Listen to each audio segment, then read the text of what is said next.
Okay, wait, oh, there we go. I think it's connected now. There we go. Perfect. Perfect. Love it. Loving it.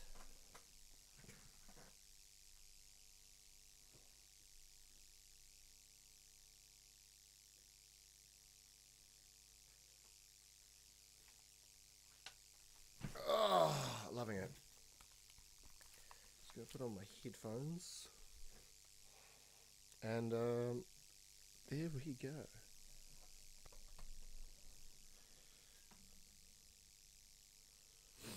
Okay, we're gonna just listen to some music at the same time. Because why the fuck not? And then we'll do some rants about my last job, which I fucking hated. But it's okay. Just gonna have some music. You know what? Let's go through OK Computer. We're gonna go and have a listen through OK Computer, which is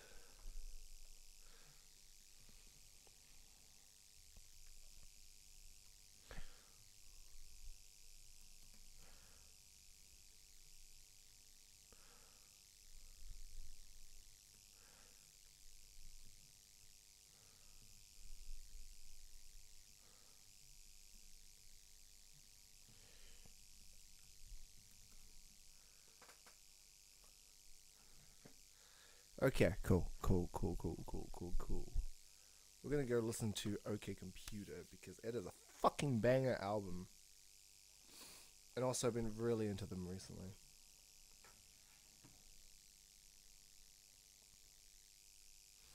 And also means I need to load up the chat. Love it.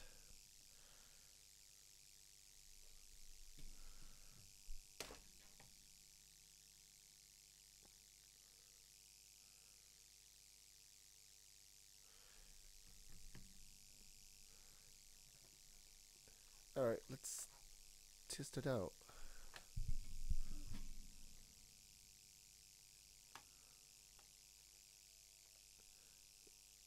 It's not getting that.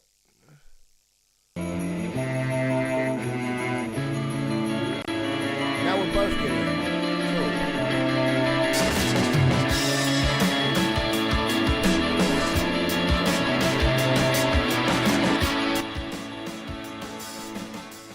Okay, now that should be a good, healthy balance of the two. Because now we'll both chill out to some fucking OK Computer. Good fucking album. Bam. Right, look at that. It's the old man who collects CDs. What? Yeah. I've actually got a whole list, which I used to have something.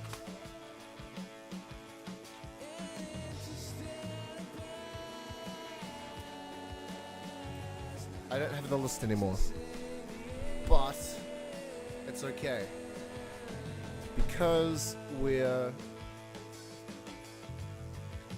What was I ranting about? I was ranting about the job we had with fucking with freaking Frill Zone. Yes, Frill Zone. Fuck those guys. Honestly, man, what the fuck was that job? Okay. I don't even think Ethan's here. I have no idea if he is. If he is, he is. Then if he's not, he's not. But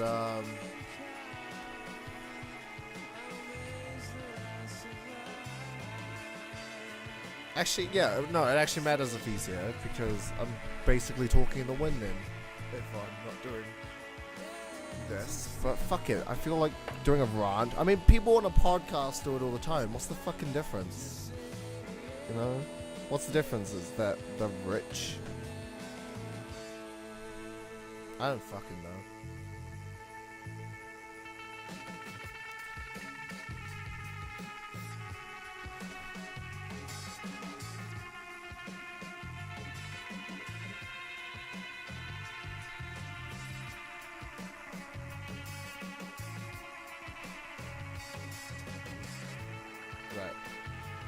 This is a great fucking song in the meantime, though. It's literally about the dependency on technology. Well, the whole album's about a weird, like, frustration with technology. You're there. What do you mean you're here? I don't fucking see you. But it's a cool album because it's literally about being saved by an airbag. Like...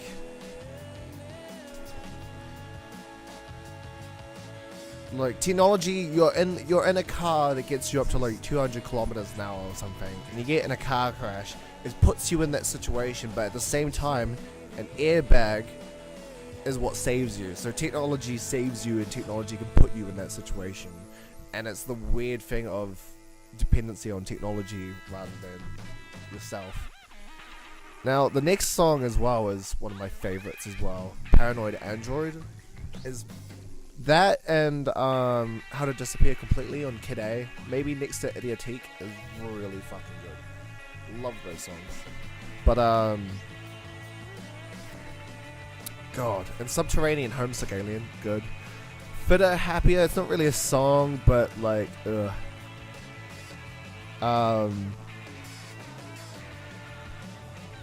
no, very good album. It's even acclaimed to be one of like the best albums of the 90s. If you're a music connoisseur, you probably heard or seen the album a couple times. But that's super cool, super good album. Paranoid Android is probably one of my favorites, even if it's a single, yes. But like, I like it because I know it's kind of about going through life and then learning to hate it, or you begin to hate it. I mean, a paranoid android is literally in the title of the of the thing, but it's just so good as well, isn't this? Like, it's subtle, it's creepy, it's this weird thing of just.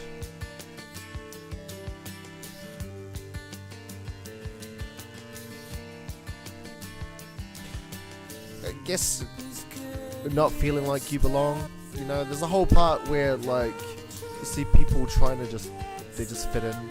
Like, they're happy with consumerism. They're happy with. I don't know. It's dystopian, and that's what I like about it. Anyway, that's it makes it a good fit because we were talking about my fucking job, weren't we?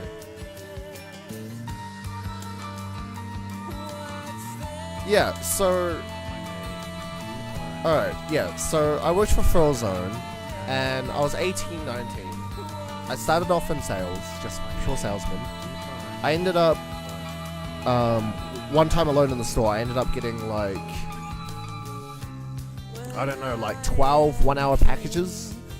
No, wait. In one shift, I got about, I think like six one-hour packages, and one-hour packages is like $80. And I set the record for being like one of the most like highest sellers there. And they were like, oh, congratulations, you set like the Auckland record, and I got with them. Then COVID struck by, probably at the worst timing, because just before it, I got the manager of the last place left because they wanted to backpack, and I got put up to it. And then not only was I their the top salesman in the North Island, because they had one in Queenstown, but I was there, and they had one in like Tauranga, they had one in Hamilton, a bunch of other stores, but I was their highest 1 hour sales record holder, and then I was the youngest manager they had in the entire company. And then now I was trying, while also learning how to manage a fucking store and people for the first time, I had to learn how to manage it in a pandemic where they had lockdowns and shit. And then they started putting me on like marketing and like the background. I had to do it, like, they gave me a spreadsheet of passwords, and I forgot these websites to advertise for them just from home, and like going to meetings, and it was really weird. And then I went in and I had to do it, and it became this weird balance of the job where they wanted us to do things, and how I got there as a salesman was because I did shortcuts because I knew what would work and what wouldn't. COVID is sexy. How's your mum? Hi Emily, we're going for a rant because we got on the topic of my job, or my job at Frilzo. Pisses me off. And I just want to rant about something. So then, they come in for a meeting one day, and they're like, hey, you know what we should do? Because no one wants to come in with the main complaint their prices are too high. We should raise the prices. And I was like, no. And they don't know much because they're in Queenstown, and their store's like the biggest one, and they're on the front, and they don't really need to do sales there. But we were on the viaduct in Auckland, where the main traffic was people getting off like the ferry to go do their jobs, and more than likely people were getting on the ferry to come into the city. They were doing business and stuff, and they were 30 and 40, and they were not the target demographic. Okay, so a lot of the time you had to hope for like the semi-nightlife where you had people come through and you just beg that there's some rich snobby kid that you try and sell them on the urgency of happiness, or you get like the tech nerds who you would try and sell essentially by saying like, oh, this is the top of technology. And in the defense, it was the first technology really at the time to allow you to run in virtual reality, and that was really cool. But like, they literally just tried to sell that and that alone, and the games were subpar, and they had to do this token system.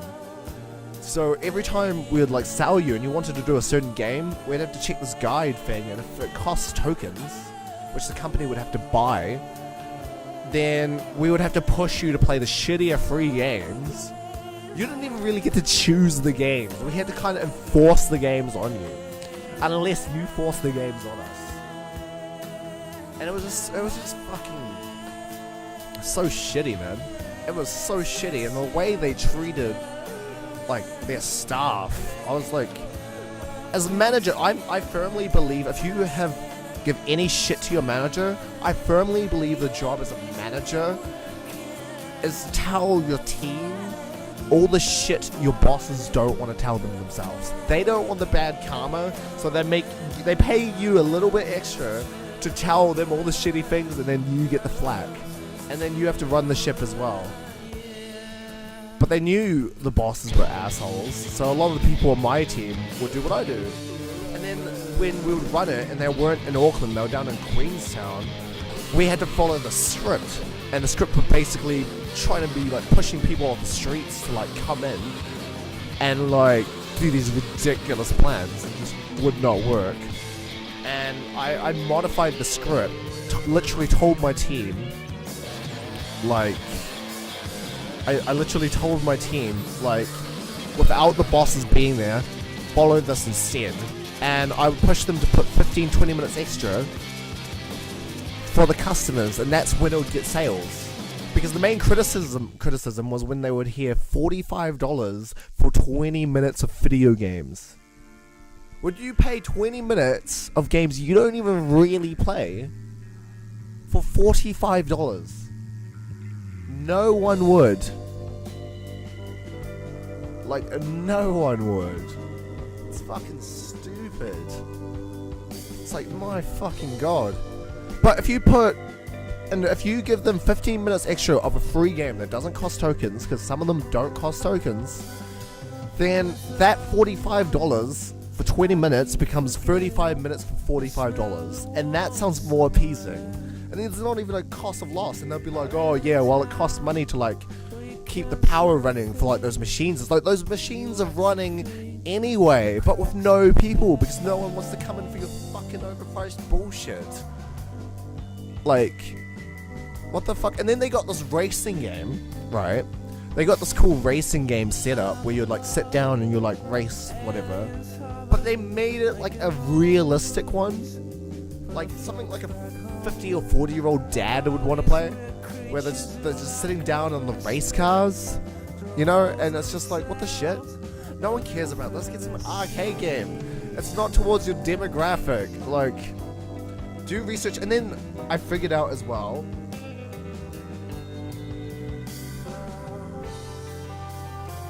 And like, what was I saying? I gave them a call. I gave what was the game? It was Project Cars. I think it was Project Cars 2. I gave them a call because we were having some issue with one of our like things. So I called their line or whatever from like the actual thing, and I was calling it, and then we're meant to give a license number, because when you have a game that's made, you pay for a license and they give you a number, and then they will have a specific set of specifications for your game, or like how it operates or whatever. So I gave them a call and I figured out they didn't have a license for it. I mean, I found it dodgy in the first place because the game was on Steam that you would play. We would run it for a fucking Steam account, and we would play it for the customers. And that was a little sus, but I was like, okay, I guess a commercial version can run through Steam. And that was my mistake, but the second time, I was 18, 19. I was a little sus on it, but I was like, okay, whatever. I called them and I said, you don't have a license for the fucking game. And I'm there like, oh my fucking god, of course they don't have a license. I could have gone, I made up some error. I saved them by saying, oh, I probably got the error code wrong. I think I've got like an order number instead. Let me go find that, I'll call you back. And I just never called back. But honest to god, if they're still playing that game, I can sink their business. Or at least get them a hefty lawsuit. And my co-worker found out about it. They were tempted to do it, and I was so tempted to do it afterwards. But oh my god, the audacity of that job was unfucking believable. Capitalism at its fucking worst. Like, they were robots and a person. Genuine. Also, Ethan, bro, I just called from work asking to do a scar check. It's my day off. How do I do that? How do you do what specifically? A scar check? You got texted to do like the product code thing? You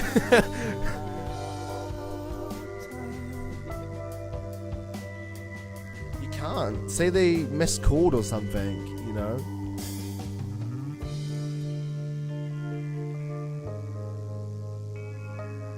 But God. Exit music for a film. I actually have no idea if this was for a film or not.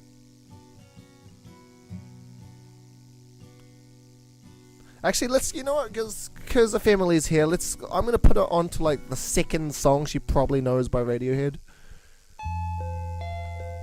And if she follows TikTok, she'll know the song.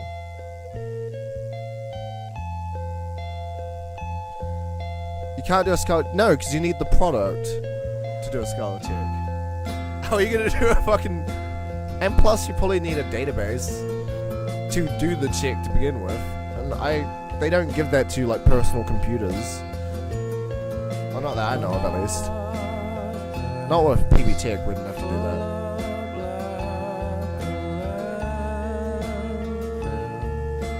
Job that slowly kills you. Who says there won't be?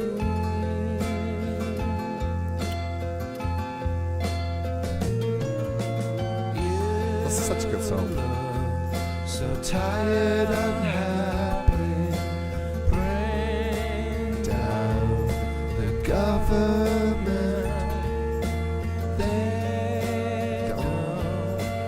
They don't speak for us. Fucking good song. I love Radiohead. Oh shit.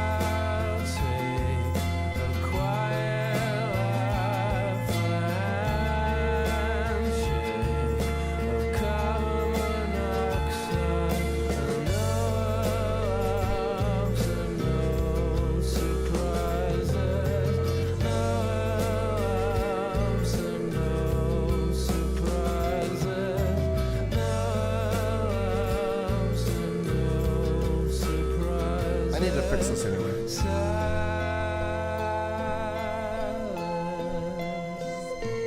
It's such a good song. It's actually so hard to produce this. Like, their production is fucking amazing.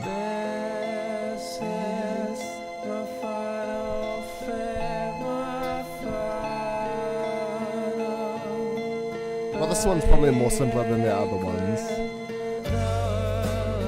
And they're the little kalimba. I wanted to get a little kalimba, actually. Like, you know those... If you don't know what I'm talking about, like...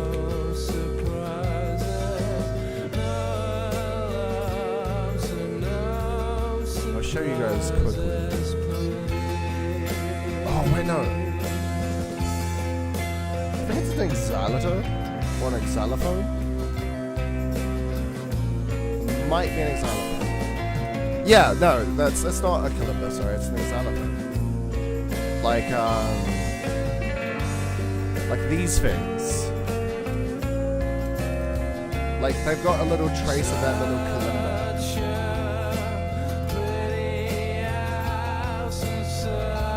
It's such a nice touch for it. There's so many good songs that come from one as well. Also, I need to add like a key for like that. What song uses there's a Coldplay song that uses an xylophone. And or was it a marimba? I don't know, but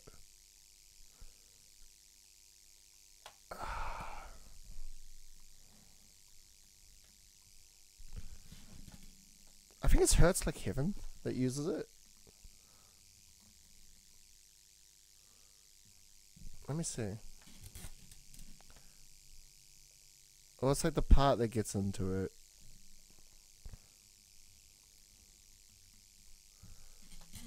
I don't know, it's at the start of the album, by the way. I know it was meant to be about Radiohead, but...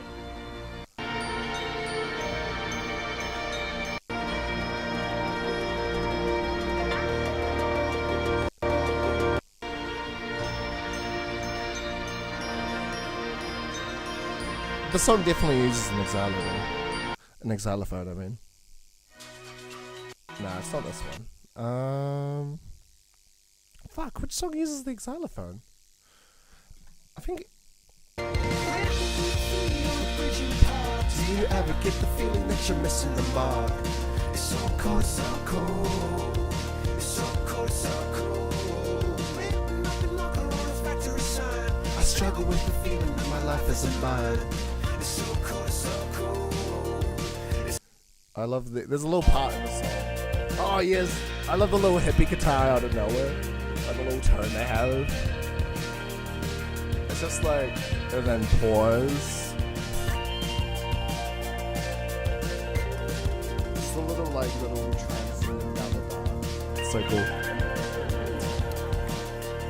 On every street, every car, every surface and names, and other streets arise and we're out in the sand. I love this part here. Yes, I feel a little bit nervous. Yes, I feel nervous and I cannot relax. How come they're out to get us? How come they're out when they don't know the facts? It's not what I was meant to do, but they make me happy. I just wanted to talk about xylophones because they had a good usage of it in that song. But we're talking about the sad counterpart to Coldplay, and that's Radiohead. Radiohead is just sadder Coldplay. Oh,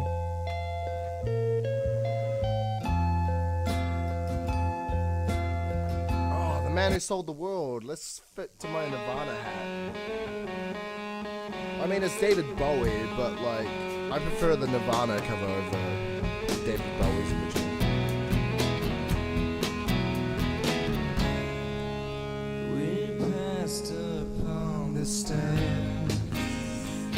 Yeah.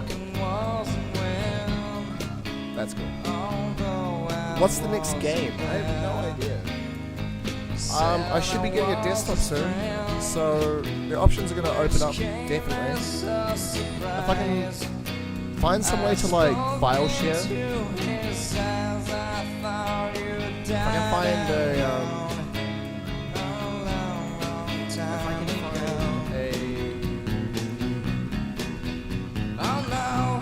if I can find a way to file share between desktops, because I think I'm going to keep the Mac and the desktops, and the desktop's going to come with two monitors, dual monitors, so that'll be really good as well, because then I'll show you what's happening.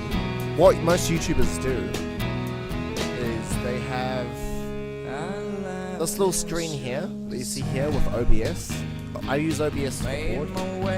It's a screen capture, and it gives you several settings for ways to adjust and work with things. And with Mac, because this one's outdated and Apple are a piece of capitalistic pieces of shit, they don't let you update and upgrade like rightfully should, like Windows OS does. Even though, actually that's the worst and most offensive part, is that this PC could completely 100% run a lot of applications. That's not a specification issue, it's just purely because they want you on a different OS. The main selling point for an Apple is that they have a longer time, they have a longer durability than a Windows, because if you have a Windows laptop or Windows computer, odds are they last 35 years. Yes, Apple tries to advertise their computers like 7 or 8 years. But like, and the specifications definitely does that, but they fucking cop you out with forced OS upgrades, which force you to upgrade to the next product. So they technically keep their promise. They keep their promise that it's a computer that can run for 10 years on, but not with the same OS. And they'll force third parties or third-party softwares into using current versions of their OS so that other people have to do that. And if you don't want to upgrade to an OS, you have to do a bunch of file scripts, and it's tiring. It is tiring to do a bunch of file scripts, or altering a bunch of file scripts, or like accessing like boxes and files and stuff, or having to get like a code breaker. It's tiring, which is why fuck Apple. Like, it's good for what it is, but like, oh my god, man, fucking Apple. That's why I always put people towards anything but Apple.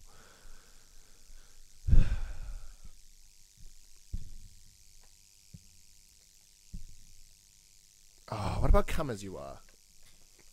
Yeah. I bought this CD for one of my friends for their birthday. Before I was really into Nirvana, and I kind of wish I didn't. It's actually kind of hard to find. I gave it away a relatively... As you are, as you were, as I want you to be. There's a friend, there's a friend. Oh, Jigsaw falling into place. Let's go back into this. This is a good song. Oh wait, let's go with the music video. It's funny as Jigsaw falling into place.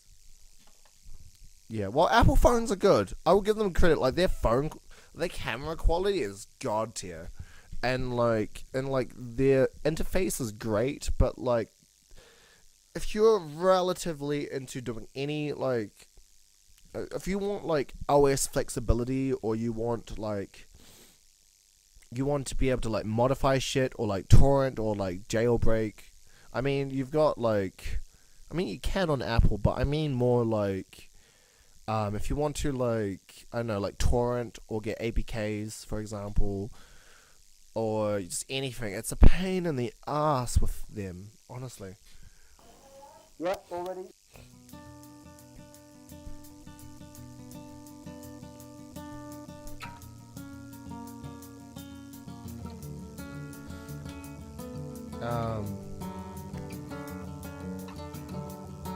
It looks kind of funny. It's because, but it's also really groovy. It's one of their more poppier kind of sounding sounds.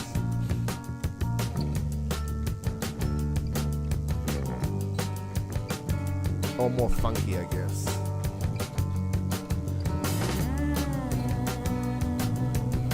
He just looks funny as well. It looks like the meme where they get like the fisheye, and then like, what am I trying to reference here? I'm trying to reference. Oh, nearly doxed myself there. Fuck's sake. I did. Well, it doesn't matter too much anyway. Oh, no surprises, but sadder.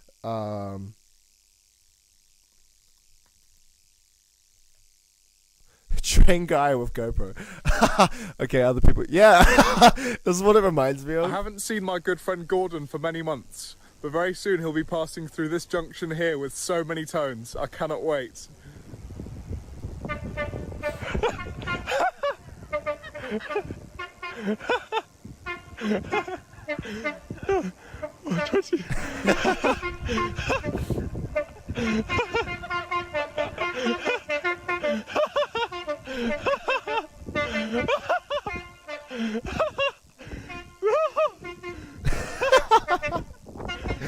This is incredibly wholesome. I love it. Thank you, Gordon. Thank you so much, Gordon. I'm gonna run over.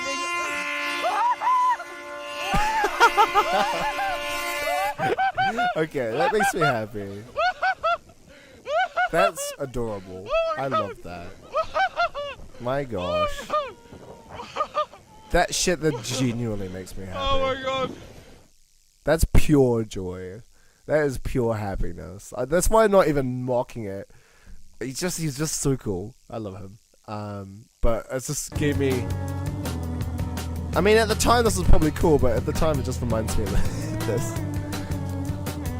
What am I watching? His name. He's a TikToker called Francis Bourgeois, who became relatively popular, and he's this wholesome like train enthusiast who's relatively autistic, but like he's so wholesome about it. He's hard to hate.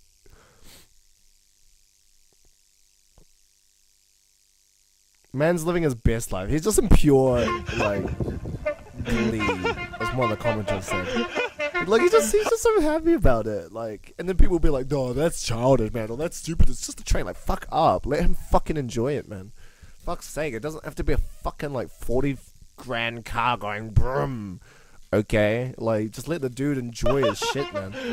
Fuck's sake, I hate people like that. Like, look at like, how do you debate happiness like that? Fucking angry. You should bring a new rant. A new rant. What do I have to fucking rant about? I have a lot. I just can't think of any at the moment. I mean, I ranted about Apple being a piece of shit.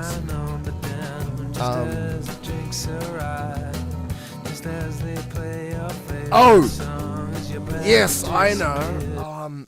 Fuck, there is... I gotta go to my Instagram for this. But there is a rant.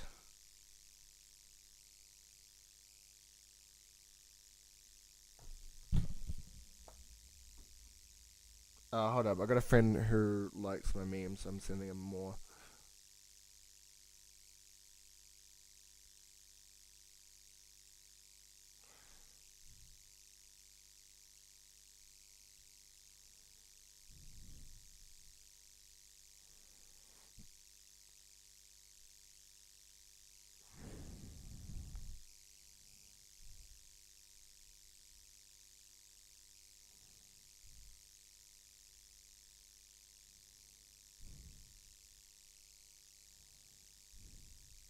Right, so I was just sending memes, but there's this audio I fucking hate seeing every time. And it's these like rich white boys that will be like, oh, like running across the beach or some shit. And then they just have this most annoying like audio to it. If I can find it.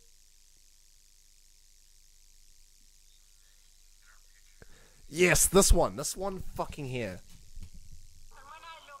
Oh wait, no, this one, that's a cool audio, actually. This one here.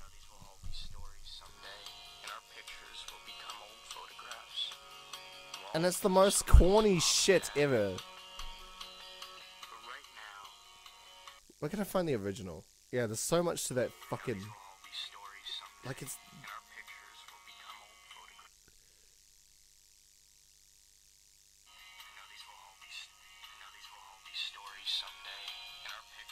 Oh, it's just God. It gets annoying. Like this shit.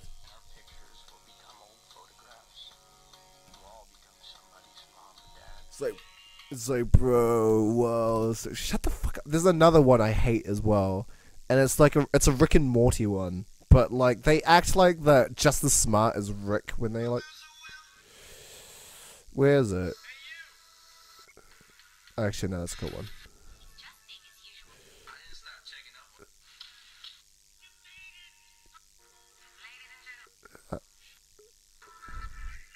Where is it? I will find it. That's a cool audio.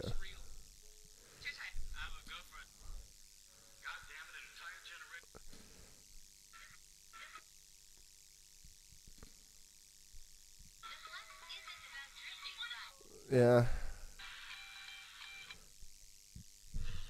Oh, where is it? It's like,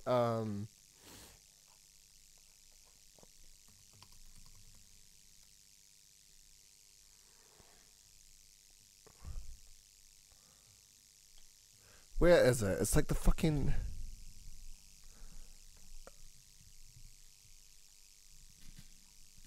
Oh, where? Oh, Rick and Morty. I'm just gonna go to TikTok audio. I'm gonna find it. I will find it. I will find it. TikTok. It's just cringe when that people fucking reference that. Like, come on, dude. It's a fucking show. Like, is it this one?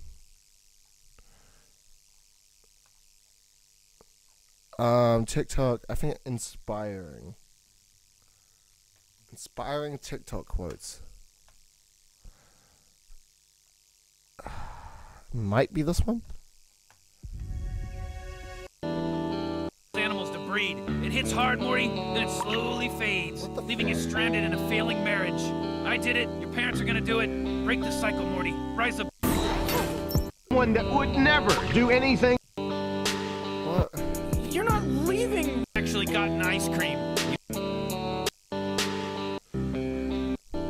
Ah, fuck. What is it? I can't find it. But there's this fucking TikTok on Instagram that everyone fucking quotes, and it's so annoying. Like, I don't remember it now.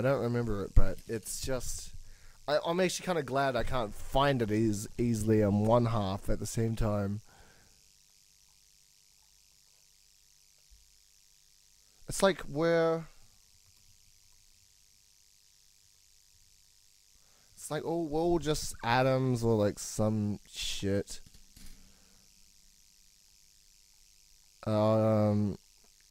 God, now I've really got to find this.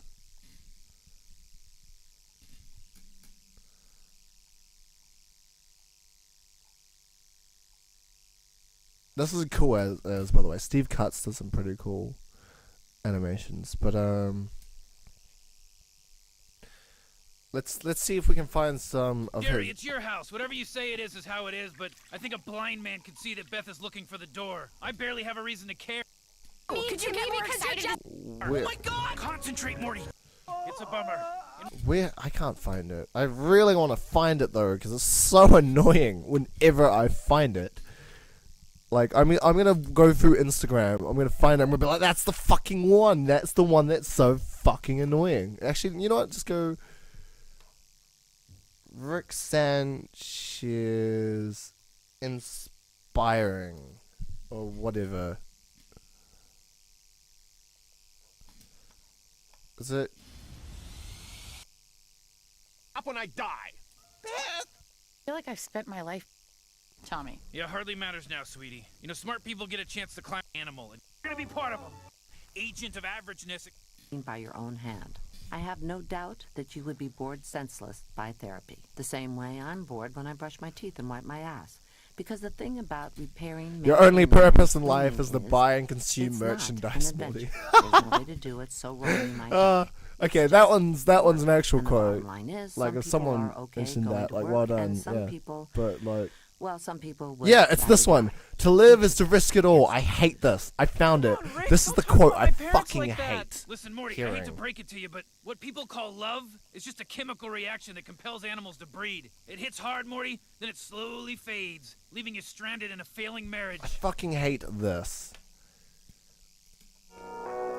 To live is to risk it all. Otherwise, you're just an inert chunk of randomly assembled And they'll do, like- drifting wherever the universe They'll be like blows you. skateboarding. It's like, bro, like to live is to risk it all, and then like it's just, I don't know. It's something about it that's so fucking annoying when people use that audio like that. Like they'll like act like they're just as smart as like Rick from Rick and Morty, and like they'll like jump out of a plane and be like, to live is to risk it all. I have the philosophical depth as an animation show. Like fuck up. Like, you're just as bad as the people who watch fucking like Simpsons like sad edits, you know? Like, they'll watch like Simpsons edits. It's like, damn man, that's so deep. And I mean, to be fair, I got that with like I got that with like BoJack, but BoJack is actually a show like written with philosophical concepts into it. And like it's not as humorous as like Rick and Morty. I don't know, but like that's another one.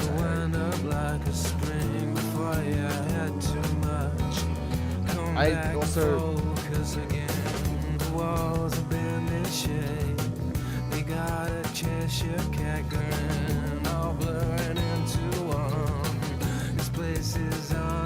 why is PlayStation Live? What do you mean?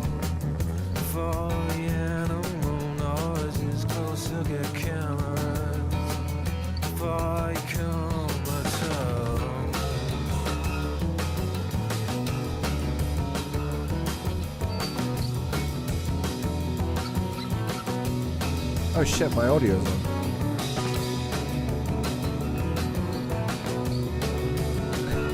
My Zoe, my partner, is getting a tattoo, and she hasn't shown me a picture of it yet because I'm about to see her. I'm about to meet her dad for the first time tonight.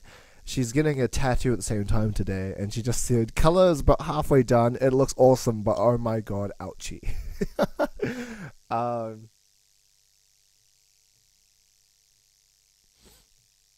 Yeah, I just got sent a bunch of memes because I put a lot of pessimistic memes, and I'm about to show you them as well.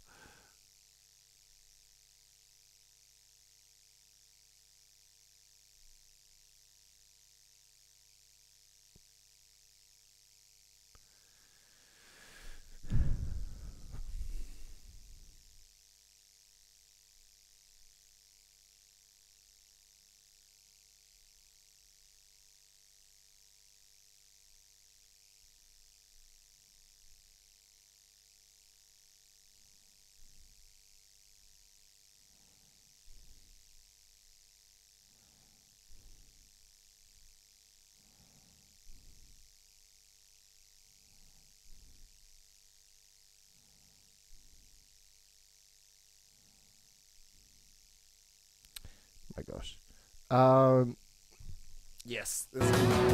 I paused it because there's a really cool part coming out.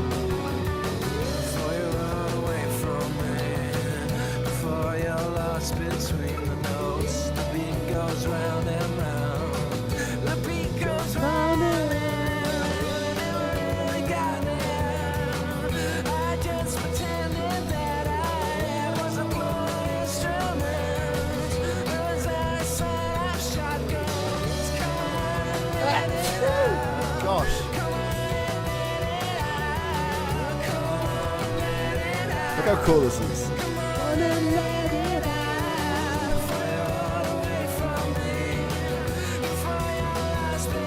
Slightly autistic, but it's cool.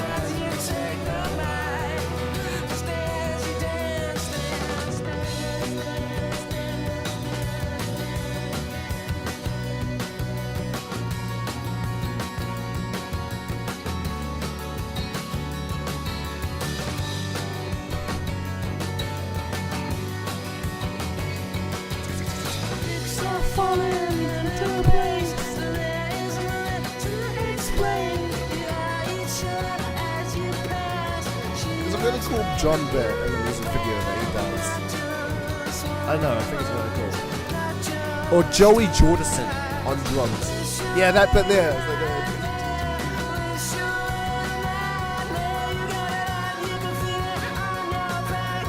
got a bit in the corner there.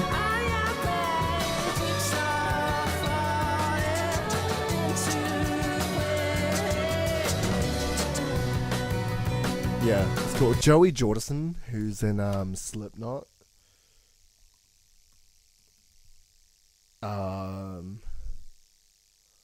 He does the drums upside fucking down.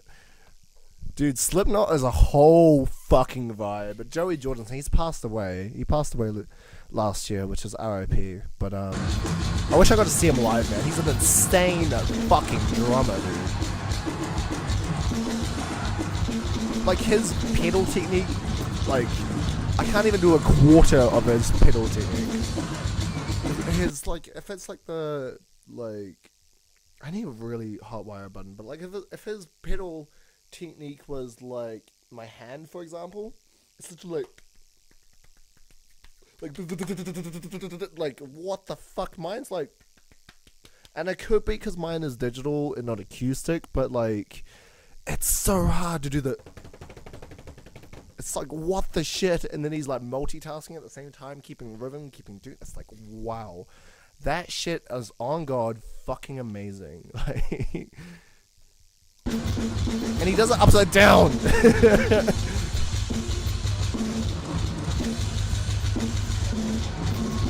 does it sideways, upside down. I want to see them live. I wish I saw him live. And he does it like full outfit and a mask as well. It's like, what the fuck? How do you even do that? He's like, yo, you think that's the end of it? Nah, bro. Watch this. Yeah, it starts fucking bending. Like, he does it like for like a solid like 2 hours or something. Look at this, this is fucking nuts. He's still doing the pedal.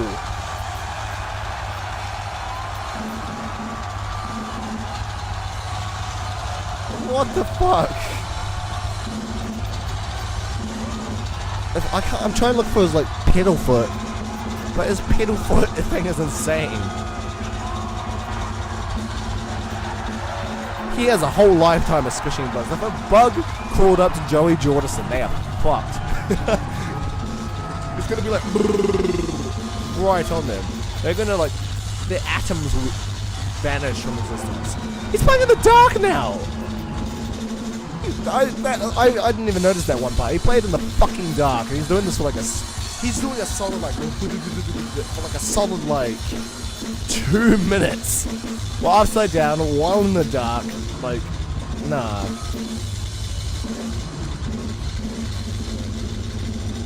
And in mask and in costume.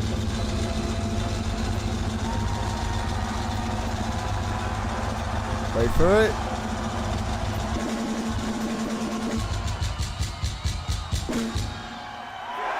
Yeah!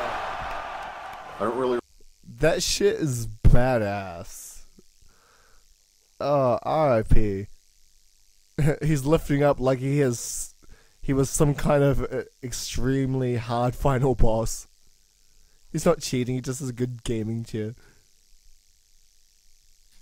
He was fucking awesome, man.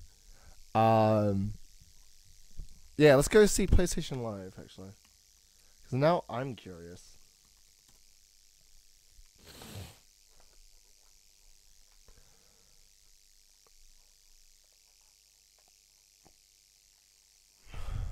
Oh, it's just for Street Fighter.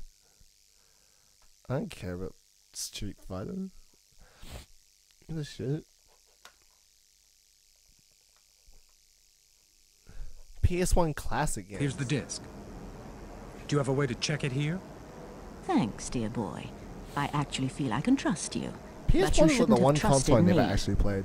Men, dispose of my trusted servant. Nice knowing you. Goodbye, Hunt. Just come with us quietly, so no innocent bystanders get hurt. They're in my scope, Ethan. Don't worry. I'll get them.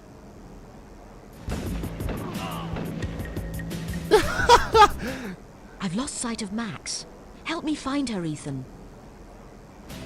Help me Watch find out. her. They're all over the place. Keep moving, Ethan. We'll Keep try to get rid moving. of them. I've seen Flash animations with better voice acting than this. What is this game? Oh, they played the.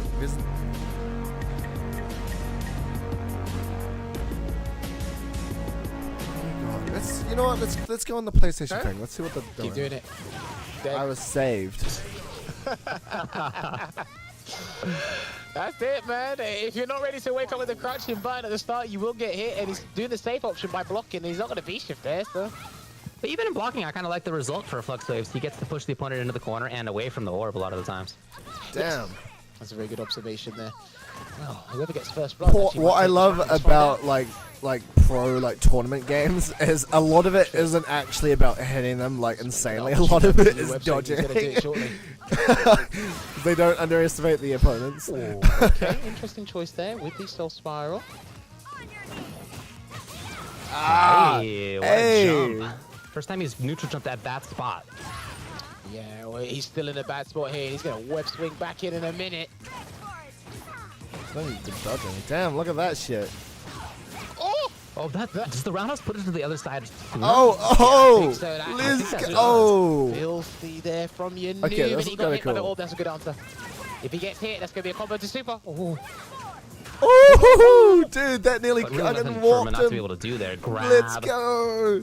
I kind of want your noob to win. he can do EX flip kick if I he's don't close have- enough. That's the only thing I can think of. I don't know if Flux is going to do it, but... Oh, they're both really careful because both of them can kill the other. Oh, he's gonna win. What? Oh, No! Oh my god, dude. Oh, he just dive kicked into it. Wow. And it does work out after all 4 Flux Waves. He needed to change up the strategy as things went on there, but ultimately he did make it work. Well played there. Clutch stuff from Flux Waves. I'm Best of 3. thinking... Oh, maybe okay. Noob thought he could bait the EX. This up is and actually try quite and close the entertaining, gap not gonna from that. lie. Maybe that's what he's thinking, but again, you're playing a very dangerous game against a lot of characters that got long-reaching I attacks. wonder if Dead by Daylight has a tournament. Situations like that, and he got clipped.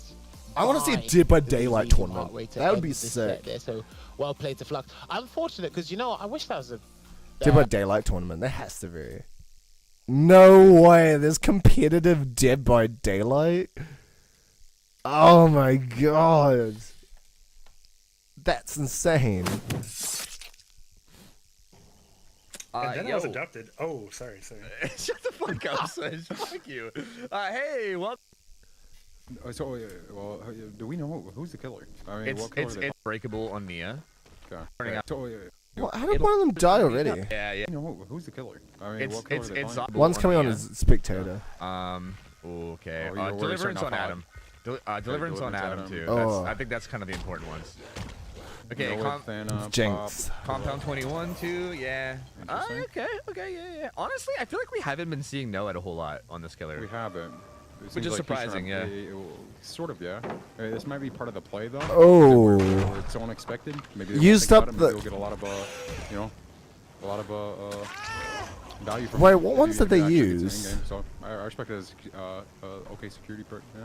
Yeah, true. I didn't Yeah, even see we'll what fucking These perks guys are playing on it. really safe. Threw that pallet like immediately, which is probably. Partners pop. Dude, already, man. Like, I'm still trying to get woken up, and like, what the fuck is that shit, dude? That woke me up. That woke that knee up too. You already know it did. Yeah, like that's so like. It's so crazy because there's so much I want to say about it. Because again, I've been trying to learn Blight with Okay. these, so like I'm finally understanding all I the actually things these don't fuckers are doing. know. And it doesn't even look that crazy until you actually know what exactly it is that they're doing. Like the motherfucker like faked Where's like the he was gonna, survivor? like, come tech directly at him, and then went back the other way, and the dude got scared and vaulted, and then like it's just it's insane the so amount that goes into it. Like it's actually so nuts. That's what makes it so enjoyable. Being able to realize stuff like that and just admiring the skilled gameplay and the thought. I prefer Survivor mindless stuff. POVs.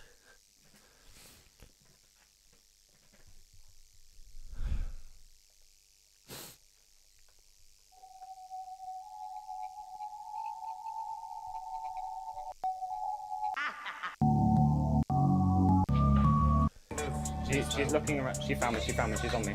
Get on the chance. Get on the chance. Thank you. Yeah, go. Rock, come. Strike together hard, if you can.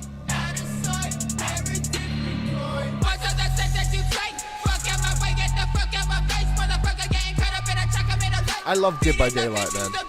Like,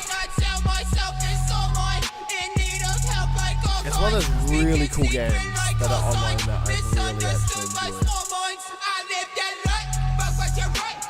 Oh, I fucking hate him. Not even as a killer, I just hate being... I've got a confession, Ethan. Every time I play with Bill, even if he's on my team, I always think of him as the Ethan character. Because I don't know what it is, but they're always the most, like, the most self-focused characters ever. Like, they'll be, like, right next to, like, a survivor, for example. And they won't be doing a generator or anything. They just won't pick them up. And then I would have to go across the map to fix them. Or I would save them and they don't save me. Or, like, they'll hide in the corner. Like, they're honestly the most... I call Bill's Ethan characters. Because... And him and... Who's the other guy? I forgot who they are, but... Who are they? I'll see it once I am.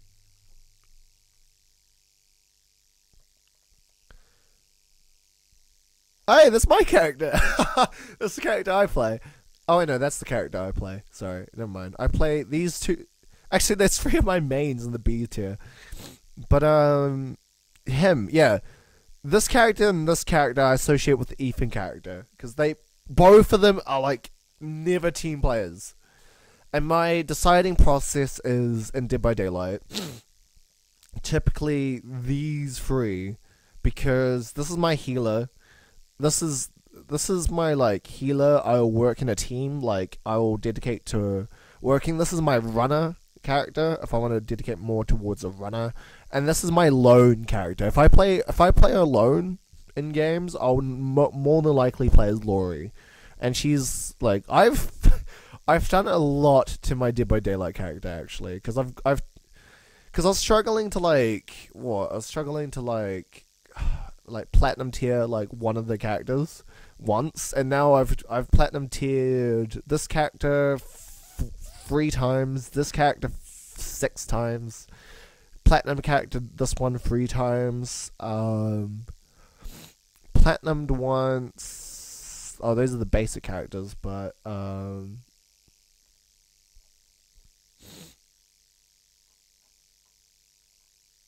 good chunk of the characters I've platinumed.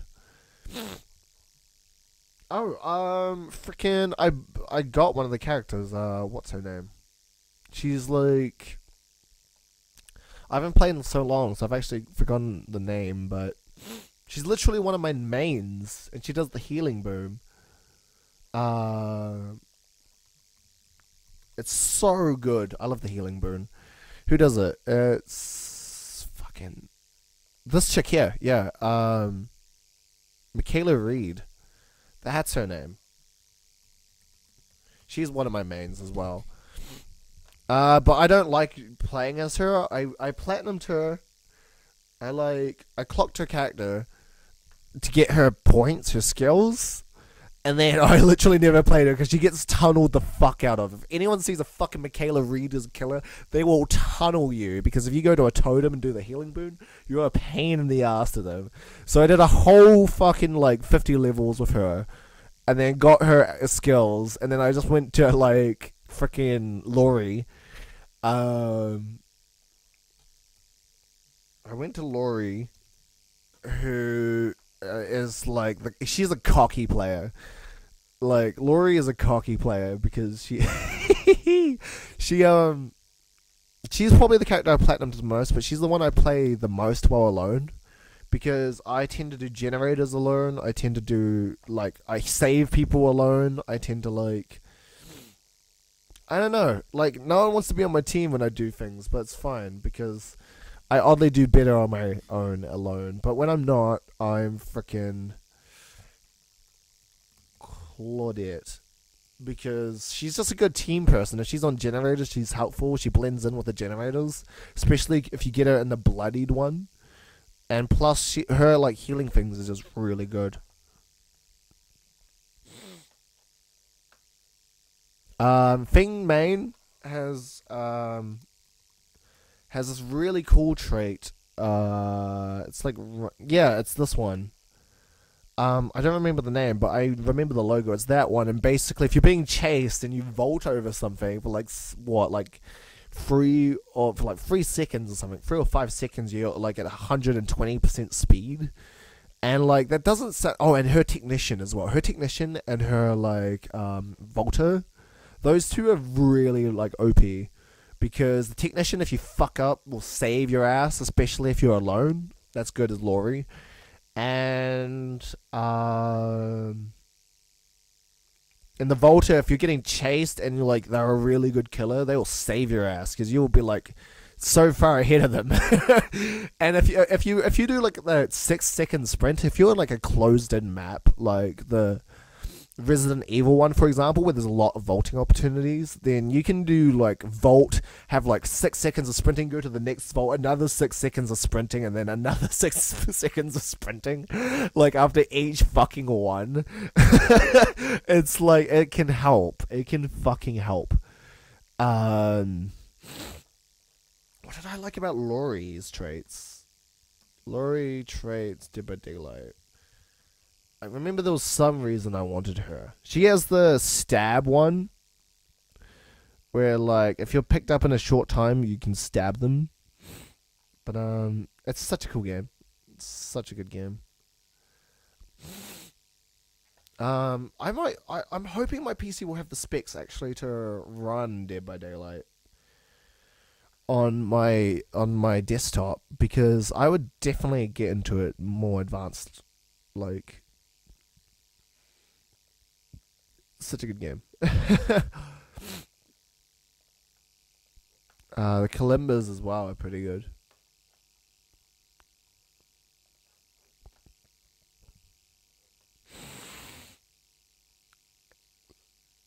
Oh god, why is my nose so stuffy?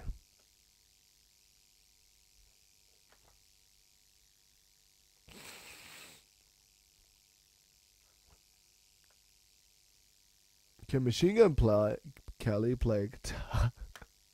It's my Dragon Force as well! Is Dragon Force giving Machine Gun Kelly shit? Because I will love Dragon Force even more for that.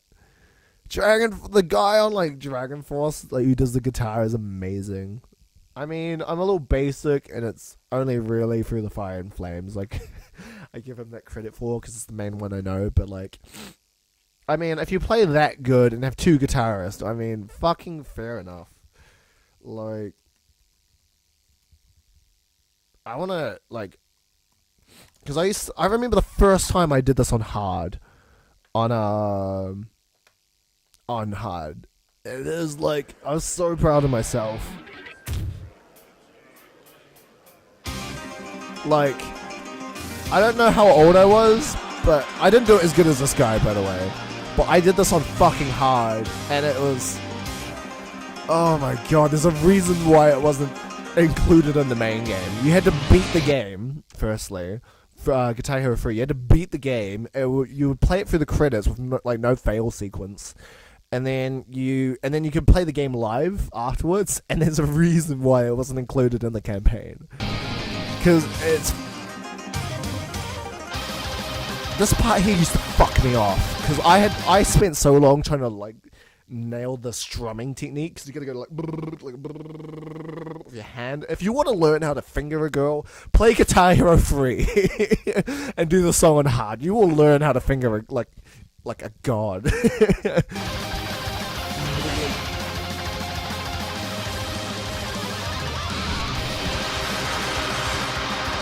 And you think this is hard? No, it's not. It is not hard. This isn't even the hard part of the song. That's, yeah.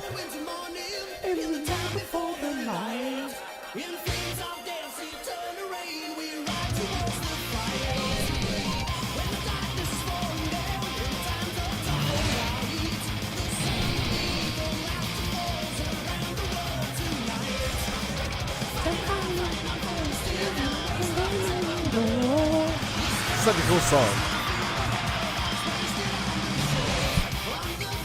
I want to learn it on drums, but I know I'll be exhausted in like the first 2 minutes.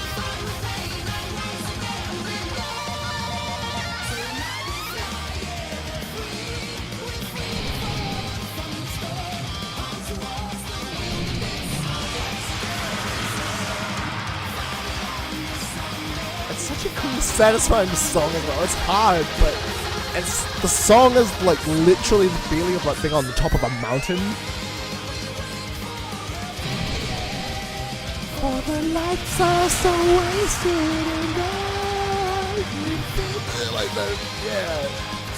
I said 1,000 days through the fire. Oh, it's so cool.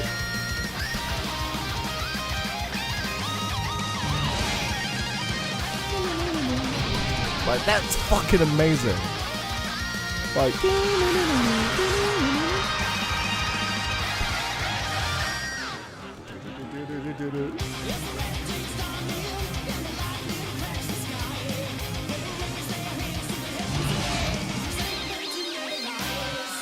yeah. Oh, this could be like the hard part. Oh yeah, this bit. I love this bit. It was hard, but it was so fun to play. I miss Guitar Hero so much. I want to buy like a Guitar Hero controller again, and then I'll play it on PC. I'll do a stream of me doing Guitar Hero. How about fucking that? I would play that game for hours. Look at this. Look at fucking this.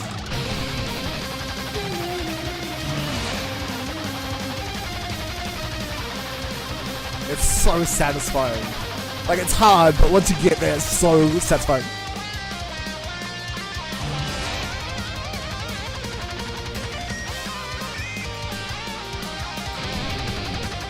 This whammy bang with the, like, solids as well.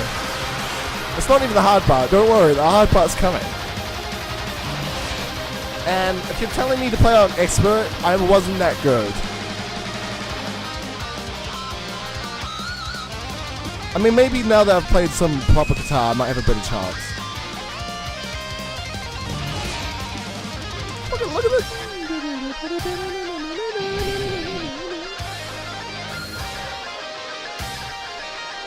I think the hard part's coming up now. Yeah, here.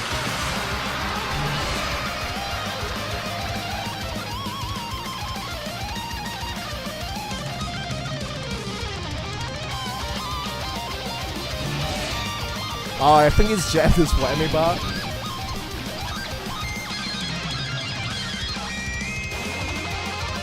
This is tiring at this point, just a reminder, it gets fucking tiring. So you're like 5 minutes in and you have this beast of a fucking thing to play.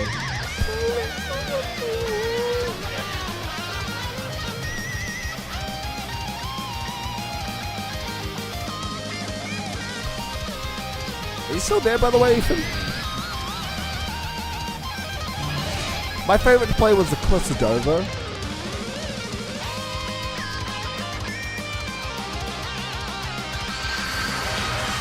Like, the best way they did it was like you in the campaign for the third one, you literally fight the devil. And then after you like beat the devil in a guitar battle, right? You're literally on top of this mountain like playing the song. And it's super satisfying. Like, look at this part in Expert.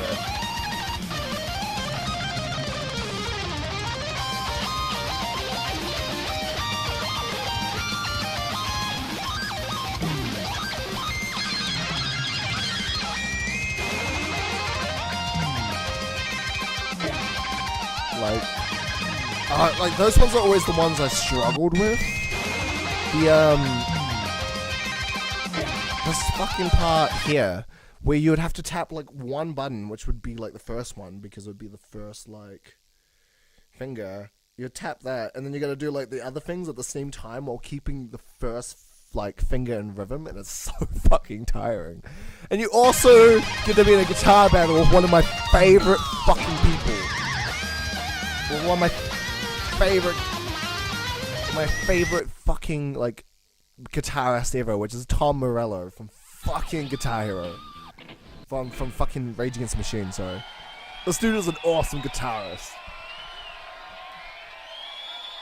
I didn't appreciate it much as a kid, unfortunately, but I wish I did.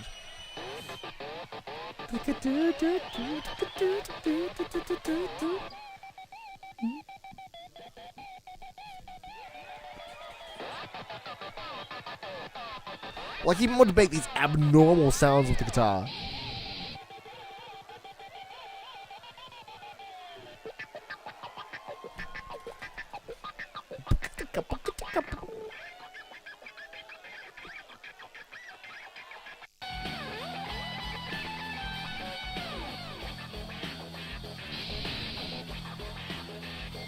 Has it like signature rate? And then like the combat, if you're like doing combat with another player, like if you're a player, you'll get like on one of these notes, you'll have like one of these things like toggle notes like whammy, and like while you're like if you're in a multiplayer match with someone, you can like curse it on them, and then like they'll have to like spam their whammy bar, and if you time it, you can get them in like the boo section. Like you'll probably do it soon when there's lots of notes.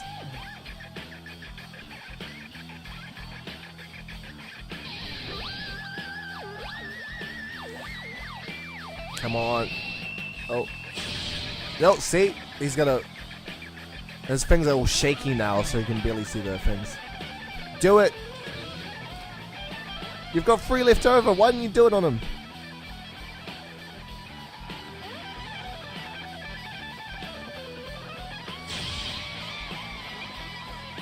He's got bad timing for the things, but he's really good at the guitar. Like, you want to do it when, like, the... Because I won these battles really fucking quickly. It was all about... If you could time your, like, your power-ons, you can really screw over the other person.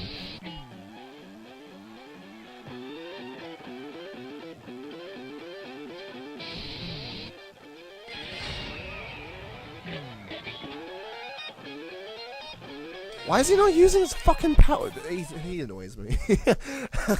But you get the point, like... Guitar 3, I loved Cliffs of Dover. It got me into so much good songs. Like... I eventually got into expert for some songs. Some songs are harder than other. But Cliffs of Dover is like one of my favorites.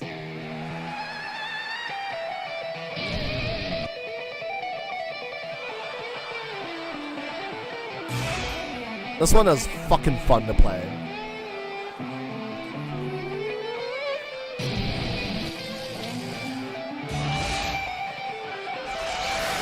That bit part is a bitch. Because once again, I struggle with those, like, ones. But, like, these little, like, hammer-on ones where it's like... I could do, like, fine.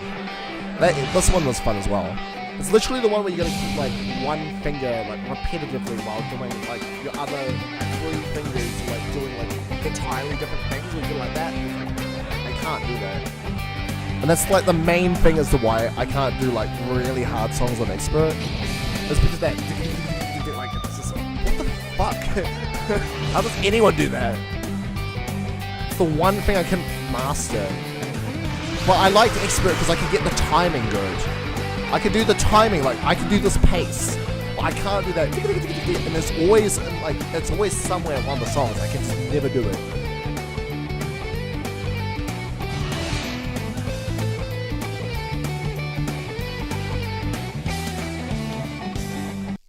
Like, that's cool. And then they had, one I haven't tried yet is Guitar Hero Live.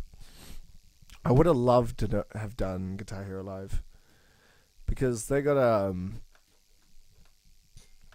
yeah, they just got a lot more modern songs. They literally have, like, Let Her Go, I believe. Like, oh hey, I belong with you, you belong with me in my sweet home. Lumineers, they're coming to Auckland, I think, next month, and they're going with Hollow Cove, who I literally just saw when I went to go see Passenger a couple days ago, and they're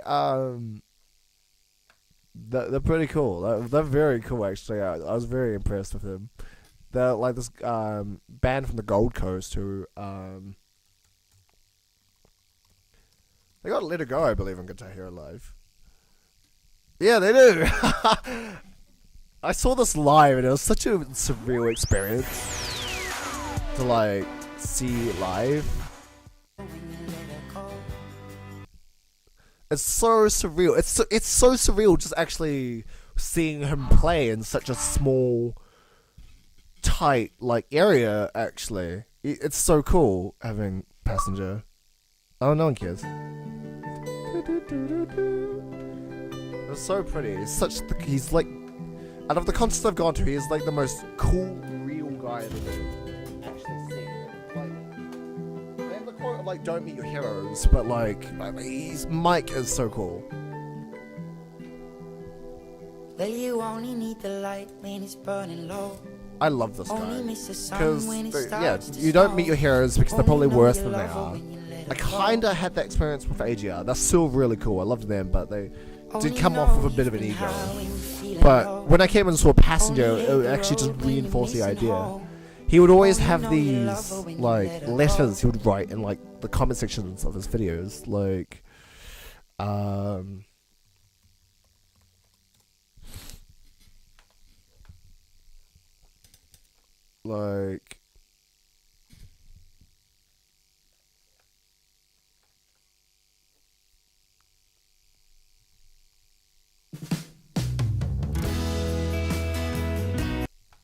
maybe not on that one. Which one? I think he does one for this one. What the fuck? Where's his comments? He always has like a letter, or like a comment, like a big letter on like his videos, and they're like super wholesome. Or maybe he used to do them. What the shit? That's so weird. That is very weird, actually. I'm not gonna lie.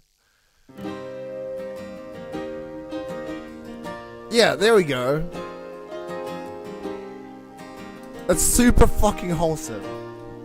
Like, look at this shit. He just wrote. How you doing, darling? How you getting on? His voice is like. It's also really weird because, like. Worth betting on. His voice sounds weird. Now that I've heard it live, his voice sounds weird over studio, but in person it sounds fucking amazing. And he always made jokes about how he's known for Let Her Go. like he'd be like, "Oh, I've just played Let Her Go already." Like, it was super cool. And he was the inspiration for my first EP. Because I got to go with my cousin, which was a dream come true, because my cousin got into him and started playing, and then he got me into it, and then that started me off on wanting to do music. Next to the Your Lie in April anime, trying to impress the girl, but by playing piano, but it was a dream because like I got to play, like watch him play with my cousin. And I've been trying to see him for like 3 solid years, and then even to like interact with him was pretty fucking crazy as well. But he has these like lovely letters. He's like, and you can tell he writes it himself as well. It's not like fucking factory made or whatever. Like you can tell by some of the spelling mistakes, but like. You can listen to it. It's like, I couldn't be prouder of this record. It's been a long road to this point, but I think the album is all the better for it. We thought we'd finish it early last year, and we had it all ready to come out in May due to lockdown. We decided to hold it back, and I'm so glad we did. In that time, I wrote a bunch of new songs and ended up adding a few of them to the album. One of which is here for your listening and viewing pleasure. Smiley face. Some of you might remember, but it also featured on my Patchwork. I wrote the song in the first lockdown. Gigantic, thank you. He's just so cool. I'm so lucky to have this extraordinary team. Lastly, my heartfelt thanks to all of you for continued incredible support. I'm so proud to have you all as fans and friends. I really do hope you enjoy listening to this collection of songs as much as we've enjoyed recording them. Thank you for reading and enjoy songs for the drunk and broken hearted. All my love, Mike XX. He's a fucking wholesome dude. It makes me really fucking happy that he exists.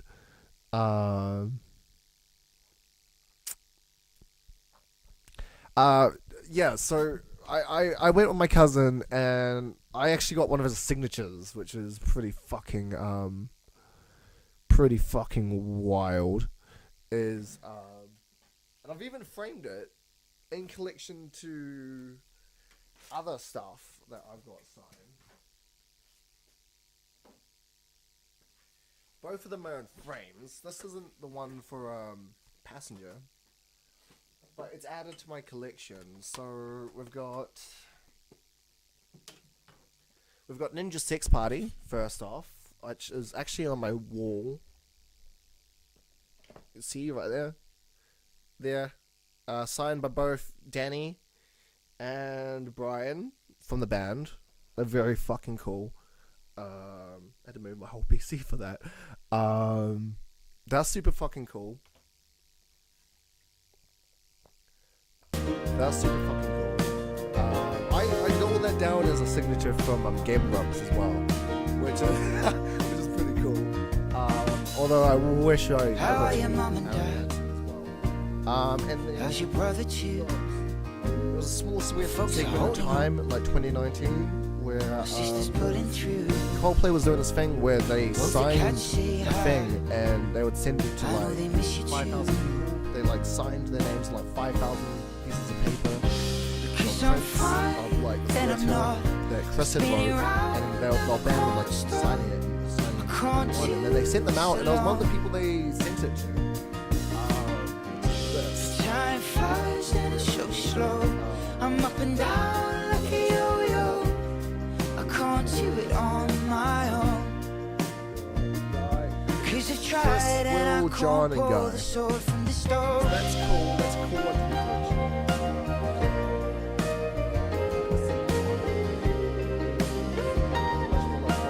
The second one's Passenger as well.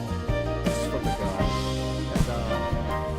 And he's super fucking cool. I'm like, fuck yeah, from the guy. And he did a great like show. It was so intimate, so like amazing. And then he would like tell us like some stories about and I can't stop. I can't do this alone. Like, you see him live, dude. Time So flies cool. and it's so slow. I'm up and I down absolutely love his first album. I can't do it on my own.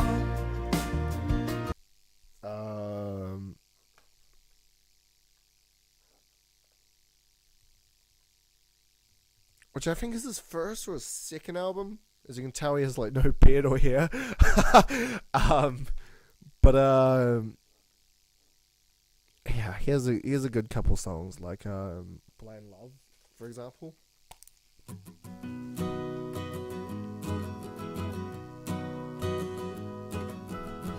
Or I'll even double it down actually, because one of the songs he did play live was I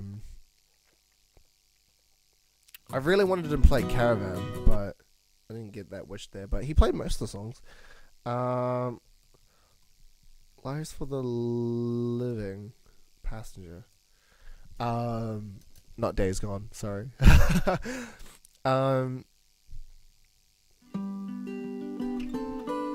His lyricism, his like skill in like lyric writing is fucking amazing. It's so underrated, because he has like such a descriptive way of like drawing a scene in your head. Pale grey clouds wrapped round the town Like elastic, cars stood like toys made made of of Taiwanese plastic. The boy laughed at the spastic, dancing around in the rain. Like it fits with a melody. It's nice sounding, but it also draws an image in your head. Clothes, high heels, rubbed toes, puddles splashed huddles of bus stop crows, dressed in their suits and their boots, with their and it's like a vast vocabulary as well, like huddles or like high heels, rub toes, elastics, while pigeons picked trains, sparks flew like planes. Like they've got an emotive like connotation to the lyric writing, while also drawing a description, while also fitting really easily and well in the melody. Life's for the living, so live it, or you're better off dead. And he does this really cool bit where he also draws it. I'm sick of this town. It's blind man's forage. You take your dreams down and you stick them in storage. You can have them back some when you paid off. Like this part here is what's playing. Oh, hell with this place. I'll go it my own way. I'll stick out my thumb and I trudge down the highway. Someday someone must be going my way home. And then this part's really cool as well. Then I'll make my bed from a disused car with a mattress of leaves and a blanket of stars. And I stitch the words into my heart with a needle and thread. This is a good connect back into the. Don't you cry for the lost, smile for the living. It's so good. Get what you need and give what you're given. You know life's for the living, Or so live it, or you're better off dead. Karen, this is the song I wish he played. Like it'd be my dream for him to play. I wish I screamed out for him to, or yelled out during the concert or something, just like Caravan. Because this is probably my favorite like passenger song. And I want to do a cover of it as well. Because I'm in the plans to buy a new acoustic electric, which will allow me to do. Pour things. the petrol can around this caravan. Watch the flames take all your own. There's a girl who understands like the back of her two hands. If she's all Wait, he's you 6.8 need to million know. subs? That's actually a lot more than. You search for years, but you lose everything you find. Than he actually comes off as. There's braille for the deaf and a signpost. How much does for the the AGR blind. have? Because I went and saw them. There's heaven for the cruel, but the devil waits for the kind. Bro, AGR has like half the fucking subs and double the ego.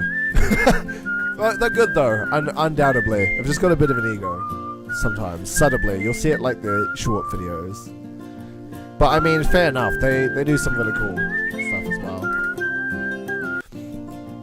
Oh, there's a good part here where it's just so good. You see her face in everyone you pass.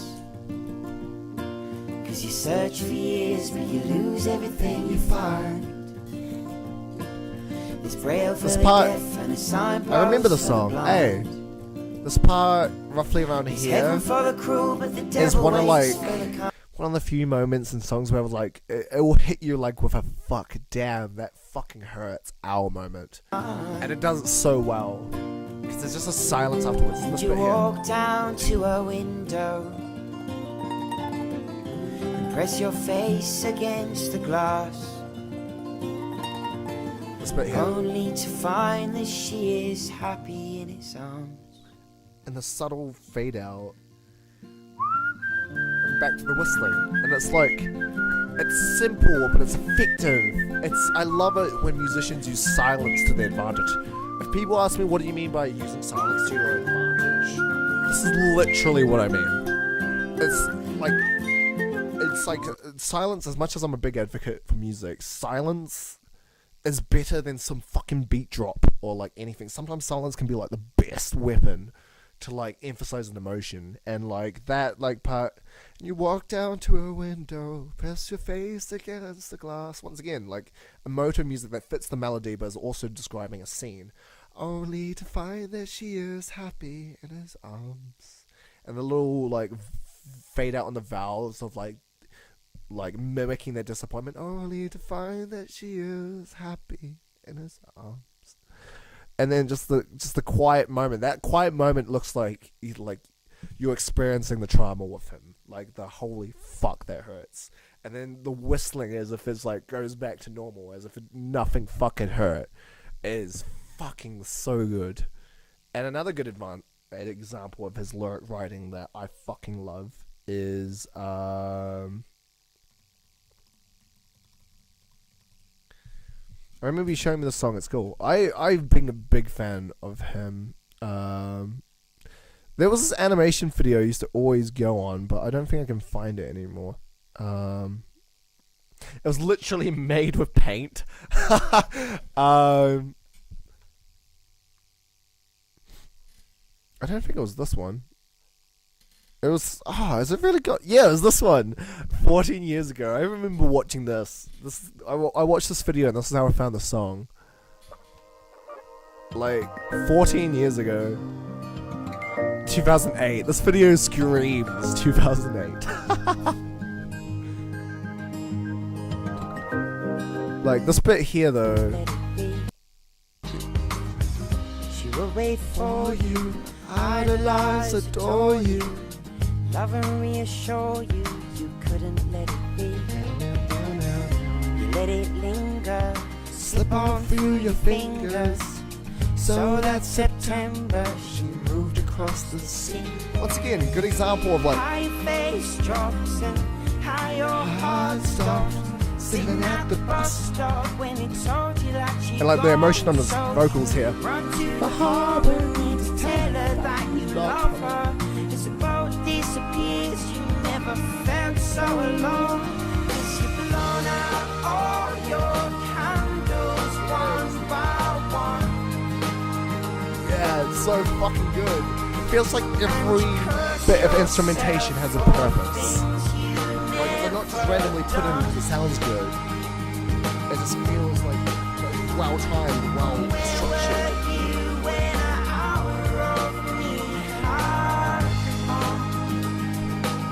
And then they had this next verse. Like hurt yourself for things you never done.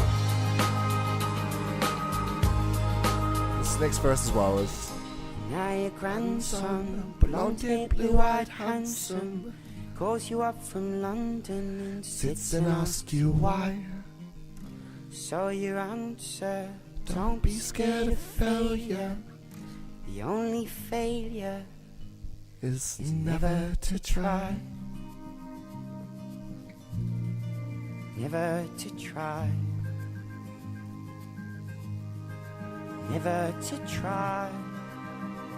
And him and this other album, you'll tell because as soon as we go onto my like EP to the End and Beyond, you're gonna be like, yeah, that's an influence like directly off.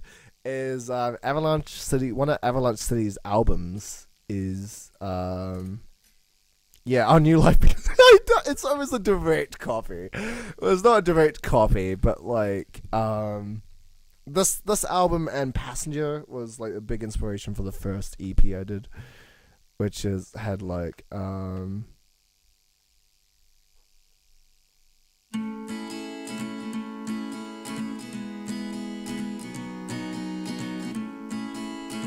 I kind of wanted to do it as a homage, but like I did it with good intentions. Like I was fully honest about it being an influence, but I made the concept art for the EP, and I was trying to pay homage, but now I see that it looks like I just straight up ripped it off them, which wasn't the intention.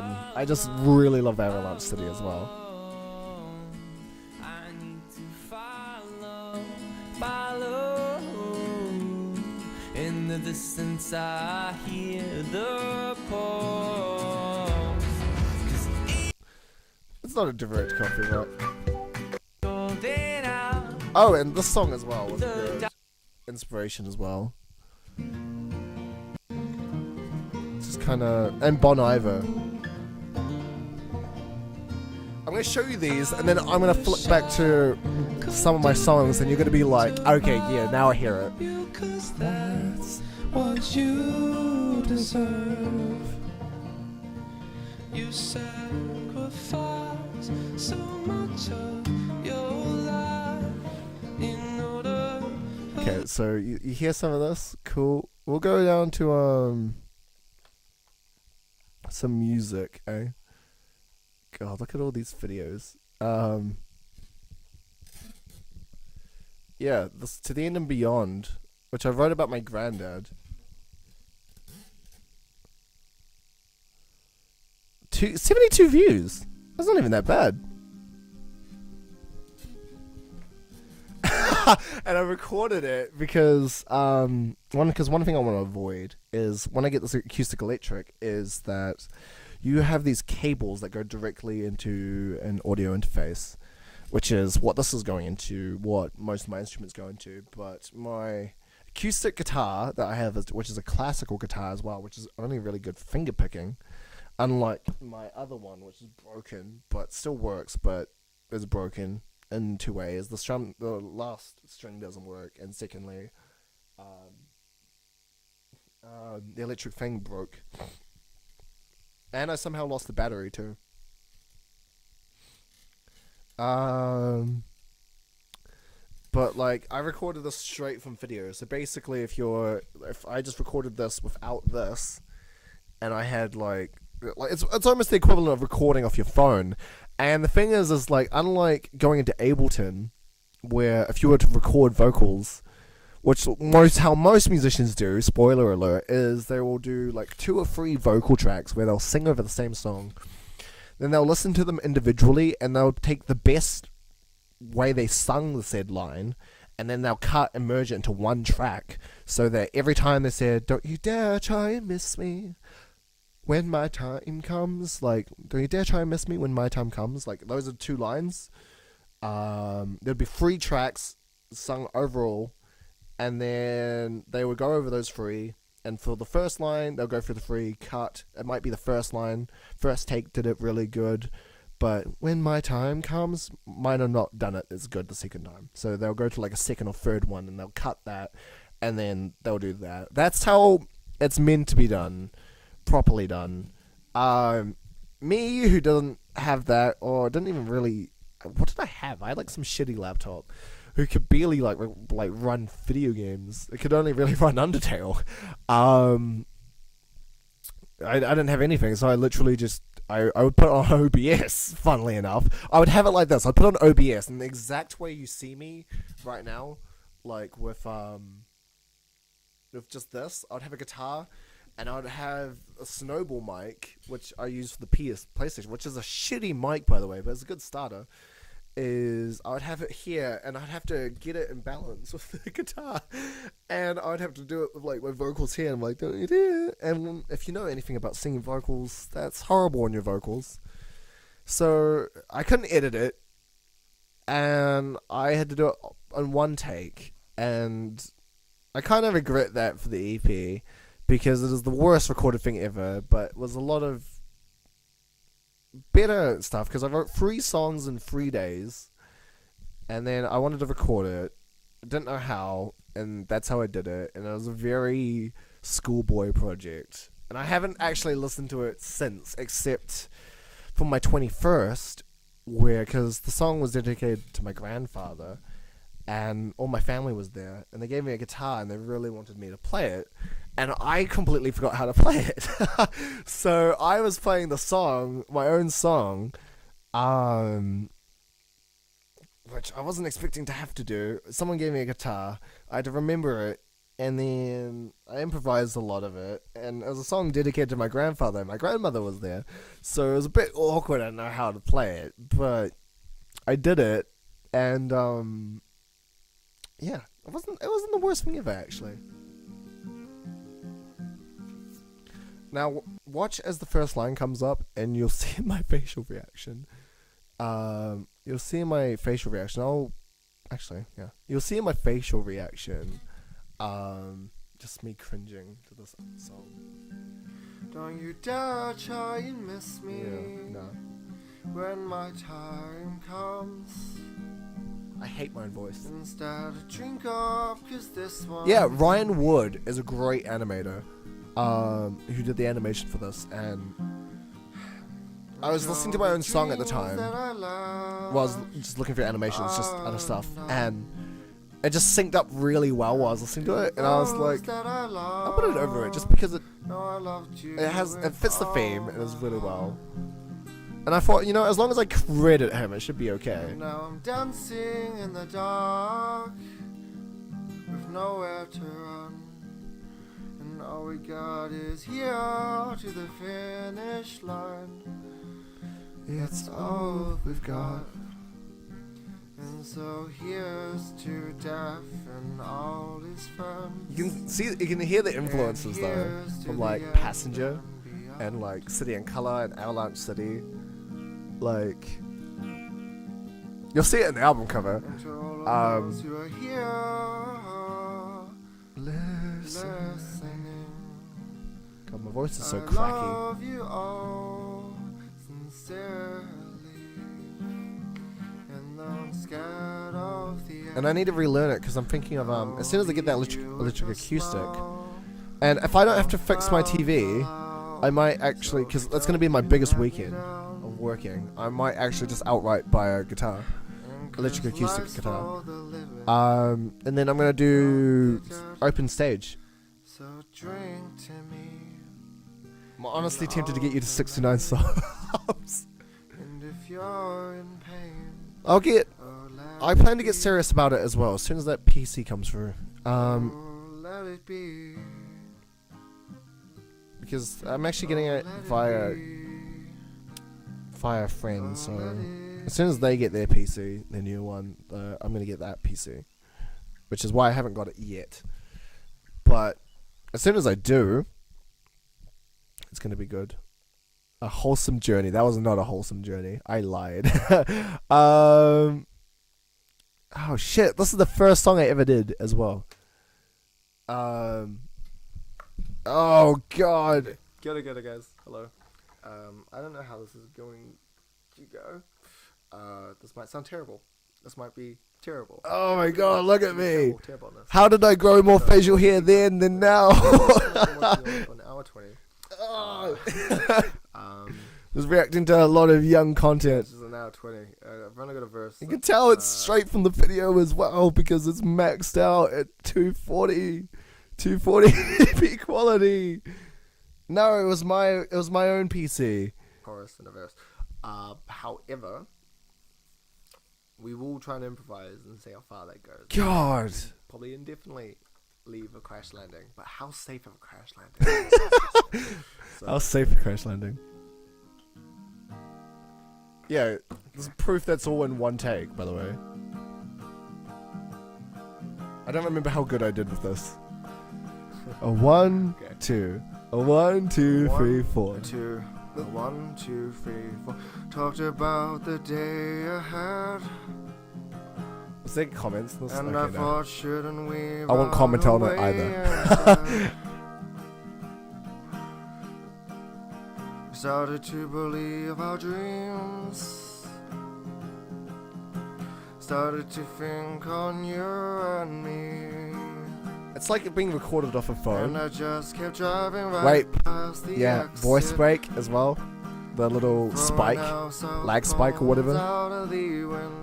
Yelling at the city, goodbye, we won't miss ya.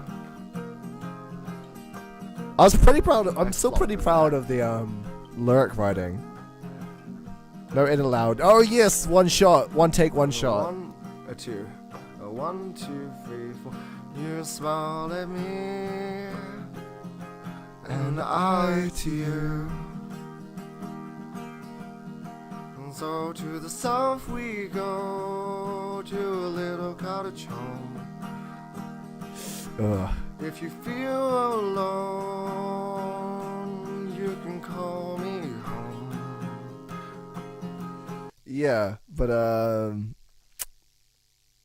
yeah. And then the first thing I did with because I could only record. Oh yes, I forgot I was working on this. Oh, I was so miserable when I was making this, and I bailed out on it because I didn't like it because I thought it was a little too sad. But I still have the audio files. I have enough audio files to release an album. I don't want to be an emperor. That's not my business. Like I don't want to rule full or set. conquer. I'm just not happy with the I just want to vocals. help everyone if possible. Jew, Gentile, black man, white. We all want to help one another. Human beings. I was really proud of doing the We want to live by violin each other's happiness, because it was not the by each first other's like misery. act of like We properly don't want to hate producing. and despise one another. In this world, there's And the room for speech everyone. by Good earth is rich and can provide oh, for what's his everyone. name? The way of life Chaplin? can be free and beautiful. I really lost loved the as way. well. Greed has poisoned men's souls, has barricaded the world with hate, has goose-stepped us into Is there a misery way and to turn this bloodshed. up? We have developed speed, but we have shut ourselves in. Machinery that gives abundance has left us in want.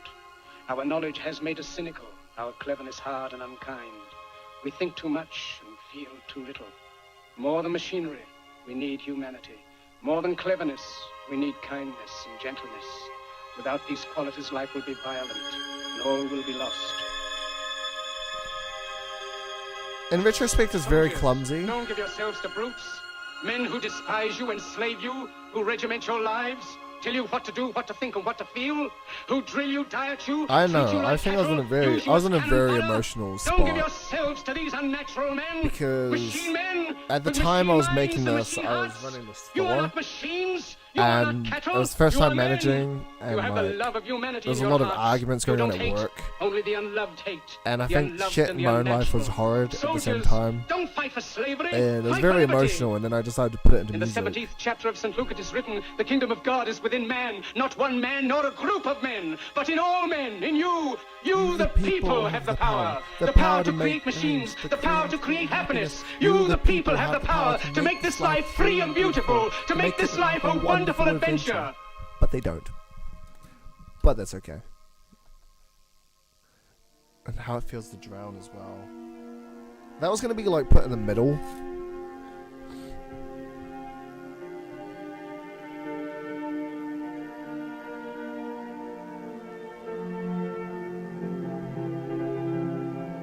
How it feels to drown, yes.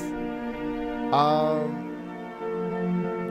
it feels to drown. The song was, I think, the year before it. It's 3 years now. Fuck. The year before it, I nearly drowned out of Karyatahi, and it was very fucked up because I kind of wanted not to go back to shore. I was like, my life was horrid at that point. I was out there and I was like, why the fuck should I bother swimming out? I'm struggling against the tide. Why not? And the only reason I didn't was because there was someone else out there with me, which was my partner at the time, which was Danny, and she's a lot weaker than me, and I was a lot physically fit, and I was like, we're way past our depth, and like I was fully ready to just go under and not do. I wasn't even panicking really. I was almost ready to accept it, and then I could see her struggling in the water, like right beside me, and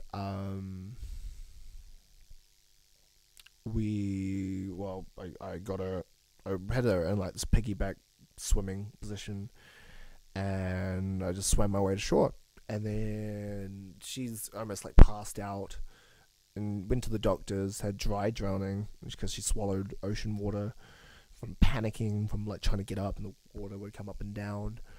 And I remember the first time, like, there was even a part of my head that was contemplating of like somehow getting her to shore, and just, oh no, I didn't make it though, but like she really wasn't strong enough to get back. And I remember carrying her back to shore, and I remember being like, I remember kind of being upset, actually.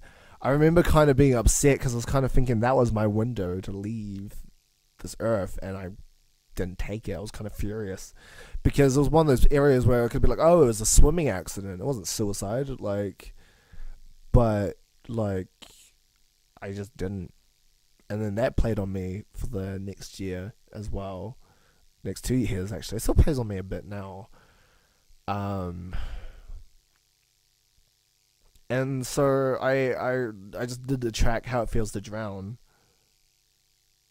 And it was the weirdest thing as well, because when we got into the sand, you know, I was like, oh, I'll get you some water to like clear it out, like we get ocean water, get her a towel and everything. She was like, oh, you fucking... She said for the first time, I love you, which is why I could never really tell the story. She said, like, she had like the same thing. She was like, I love you, because she thought she was really about to drown, and she started going like, if it wasn't for you, I wouldn't be here, I wouldn't be alive. And I was like, fuck me, God, fucking. And it was hard on so many like scales and levels. And so I was thinking about that really heavily, and then I got in, and I think it was a couple days or a week after I made Mayo, and I was doing guitar, I was doing piano. It's like nothing resonated on the same level as that experience, except for getting into like a production thing, and then I made How It Feels to Drown. And it was meant to be like this melancholic thing where like you're in it and it's happy. Well, it's like this weird like peace, but like you can tell something's wrong. Like you as if like it's peaceful, but you shouldn't be feeling peace about this. And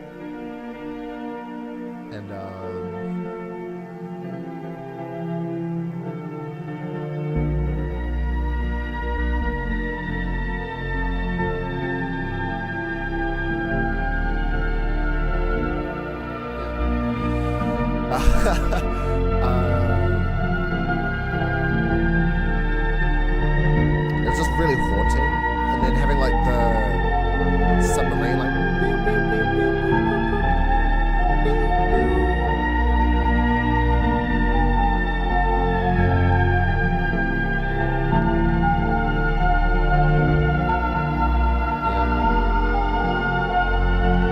and then you have like a little harmonizer, like barely mix at the time.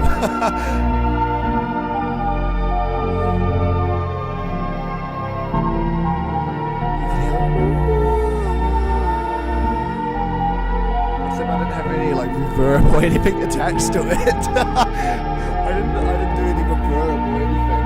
Or like half face. It was literally just me going, but it wasn't double layered or anything. And then when I look back on my life, time just flies on by. But when you see the same as me, I imagine this as like it's like this soldier who's about to like be killed, and he knows it, and he just goes and plays guitar instead.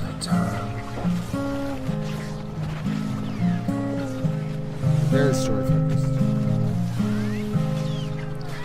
Shot all the bullets I've got. My tides crawl back to the sea.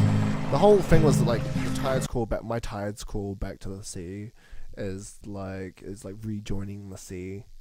I think the whole album was just going to be a metaphor on water meaning death, but it's meant to be like a double tag, because water is like representative of like clarity, of like it's even like a Shutter Island thing where like Leonardo DiCaprio's character would avoid water because it'd bring him to truth, it would bring him reality. Water had a thing else, like it was death, but it was kind of, because I was kind of suicidal at the time, it was like death in a good light. It's like death shouldn't be something that's feared. How can you worry something if you're in a place where you don't have to worry, you don't have to stress, you don't have to do anything, you don't necessarily have to experience negative emotions. And in death, if you experience nothing, you're like, yeah, but I won't experience good things. It's like, well, it won't matter. You won't have the consciousness to experience good things or bad things. You won't even have the ability to want to experience it, let alone be able to feel it if you could want it. So like you just feel nothing, and that's why I always thought it was a good escape route. And so the tides crawl back to the sea. It was like, I shot all the bullets I've got. I've given it everything I have. My tides crawl back to the sea. It's my time to just rejoin the abyss. And truth be told, I'm afraid this will be the last time. This will be the last time. Then you have the bomb. And I wanted to have it at the end where it was like, what was it? It was like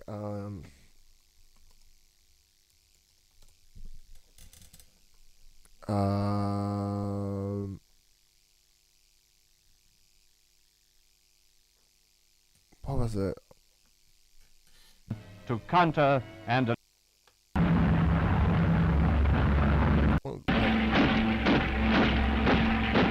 just want the explosion sound effect, like.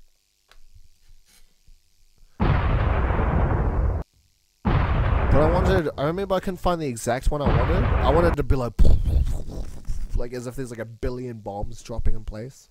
I just went with the alarm. Oh, yes! Oh, Johnny!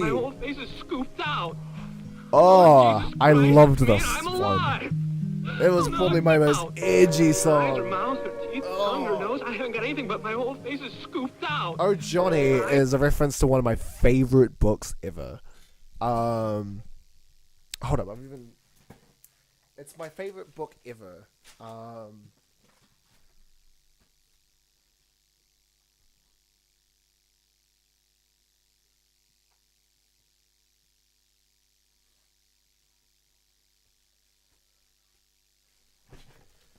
It's one of my favorite fucking books ever. It's so good. It's Johnny Got His Gun. Now, this book is fucked. It is the definition of literally fucked. Like if I read you a passage of it, it is.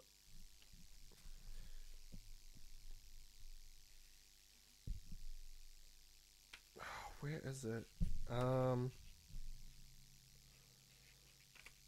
It was written in 1939, and the thing is a banned book as well, because it was very disturbing.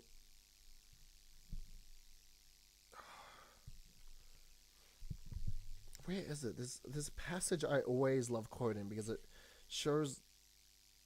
Yeah. Okay. Hold up. All right.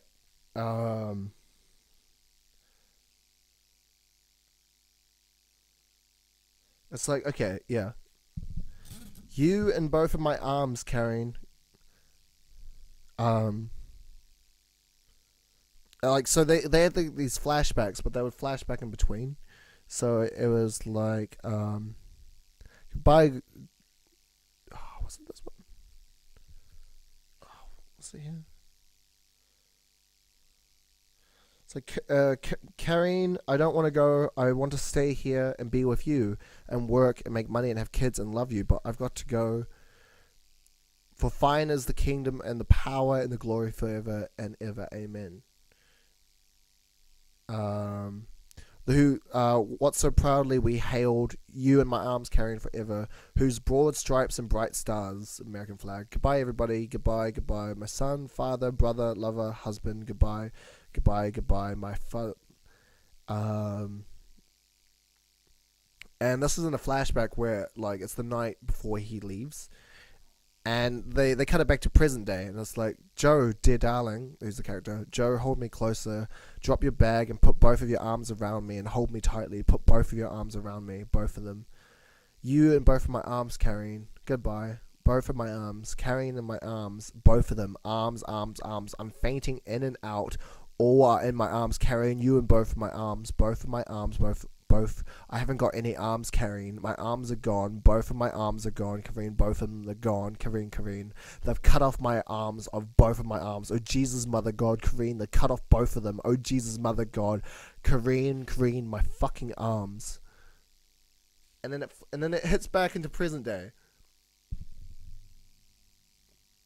And you'll realize why it's fucked, because it's about a messenger going through a warfield, and they had their limbs blown up. Like they lost their limbs. They can't speak. They can't hear. They can't see. The only thing they can really do is feel. And the book tries and navigates, like, the whole book is within his, like, thoughts. Like, how, like, the military tricked him into fucking going to war because of adventure. How he tries to... How he can't tell the difference between, like, living, like, wake and dreaming. And the government won't let him die because, because they want to advertise him as a good model citizen of, like, America, like... We still live on, fuck the Germans, kind of whatever. And it's not Nazi fascist, like, whatever. It's just very, like, anti-war. It was a book basically saying it was fucked to get, like, 18-year-olds to go to war, some even younger, and and he would try and, like, navigate how day and night works, and the whole book he just wants to commit suicide. He wants to die. He actually cannot kill himself. It's imagine if you had your eyes closed, but you couldn't speak, you couldn't hear, and you could only feel, and, like, the only things he could feel is, for example, when he'd get a bath in the morning, he would know it's morning, because the sun would come through in the window, or, like, a nurse would bathe him. But then he got into, like, the thing of, like, contemplating, like, is he actually getting bathed? Like, he couldn't tell. And, like, it was just really fucked. It was really fucked. He had literally no purpose of living. And it became a banned book, and it was written in 1939, and it's a fucking great book. Like, I don't know if you're into books, but read them. It's also the inspiration for another... it's the inspiration for the Metallica song. One. Darkness imprisoning me, all that I see, absolute horror, I cannot live, I cannot die, absolute horror in my prison cell.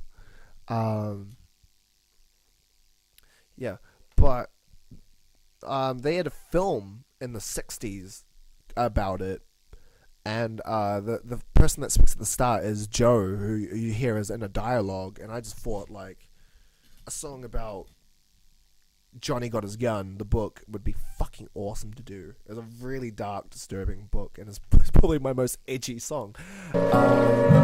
Especially, like, the transition with Bullets, because Bullets is about, like, a soldier's last moments, so, like, you transition into, like, okay, it's like, okay, that's really horrible, a soldier in his last moments, he's about to die, but what if he survived?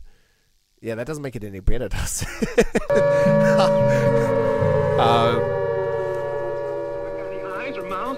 I find it so fucking disturbing as a good start. Oh, Jesus Christ, it's me and I'm alive! Oh no, it can't be! Not me! I can't live like this! I can't!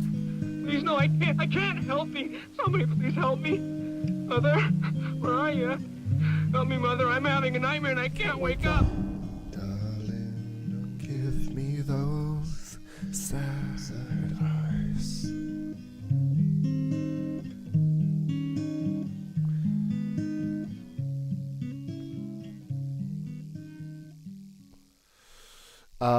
That was a really cool one, because that was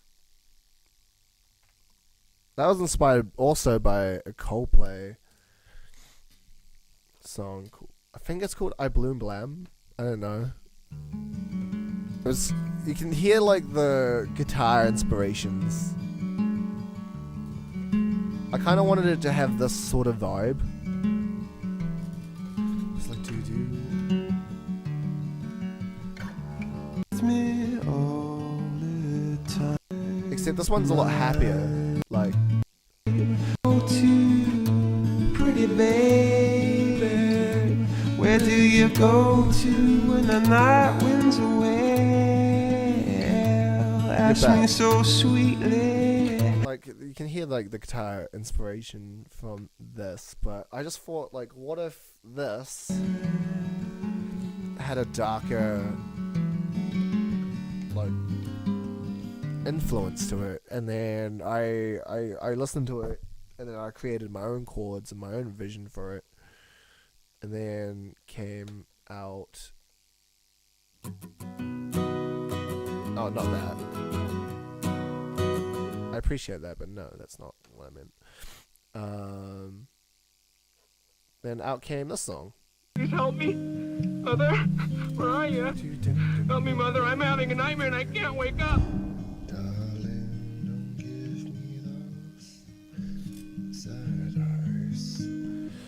Then if you go forward. Go with me all the time. It's a better produced version, but I like to think my version was a lot edgier.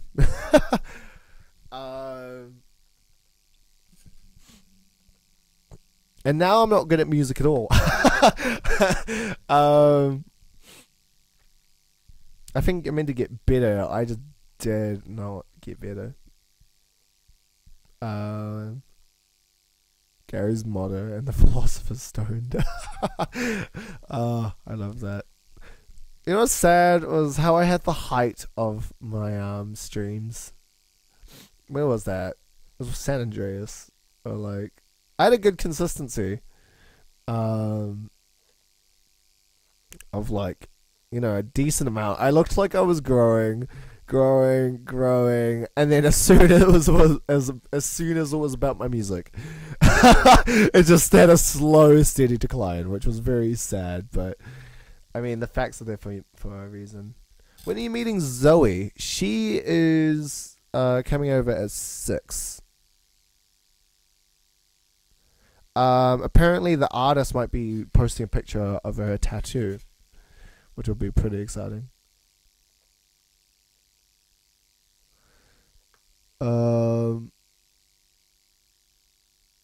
Till we die. You wanna know something fucking crazy?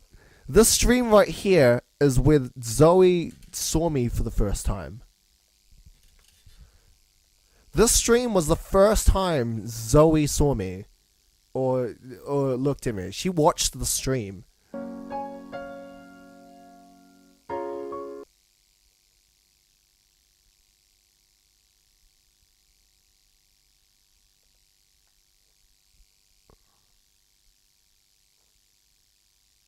Yeah, fuck off. Can I delete this? There we go.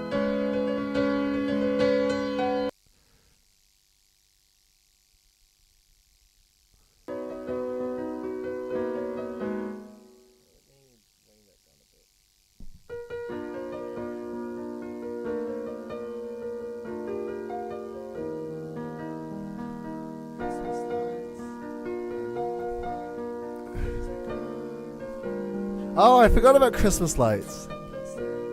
I can't believe she's gone.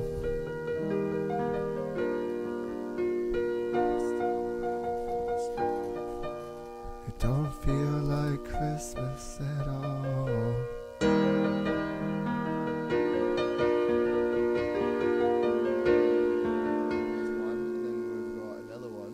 I was showing my songs.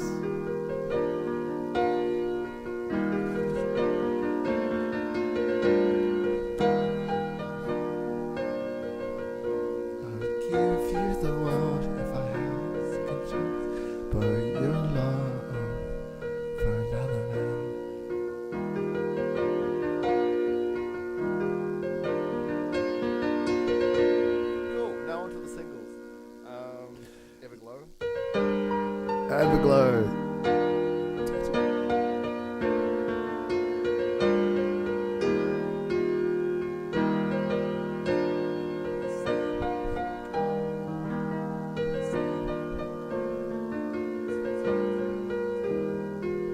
Was extra special.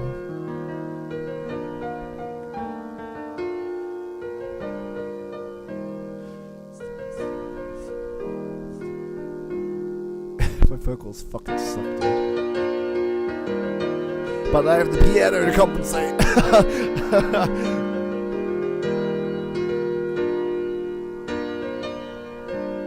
Was she talking in the chat? No, she was with Sam. At a party.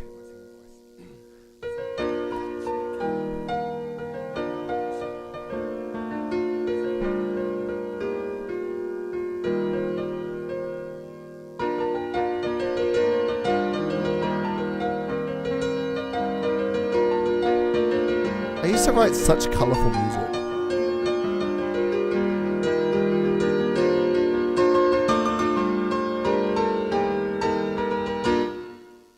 That's Everglow. Then the next one is what was it? Dream Dancer? Streetlights. That's also. No, Streetlights. Because I was meant to go to a party, and I woke up in the middle of the night, thought of a song, and then I got distracted as I usually do, and I started. They were curious about what songs I had, and so I ended up just showing all the songs that I play. And I was meant to go to a party, and there was a party going on at the time, and Zoe was there at the same time. Sam was at this party, and they were just watching my stream. and the host, which isn't Zoe, was another girl who was another friend of Sam's who had a crush on me. And she's like, "What the fuck? He has time to live stream, but not come to my party." And I was like, "Yeah."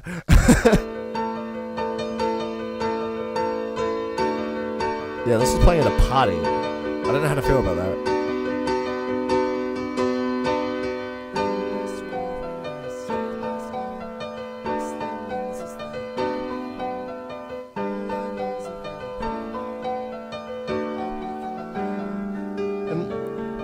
My lyrics were so weird as well. You know what? I'll give credit to myself because I'm a lot shitter at it now. But I was fucking proud of the lyric style I used to have. Not my vocals though. Maybe I should just write songs for other people.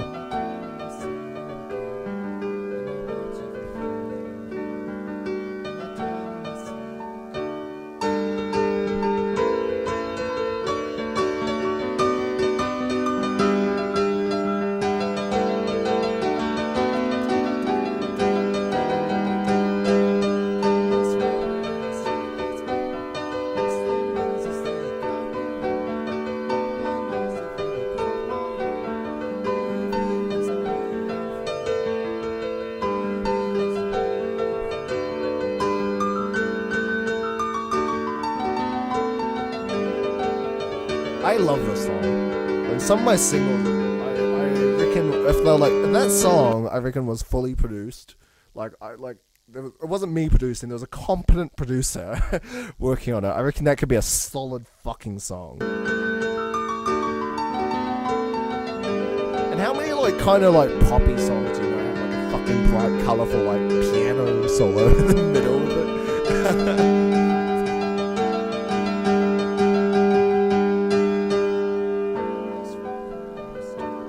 And then it's meant to be the lower, sadder, fade out.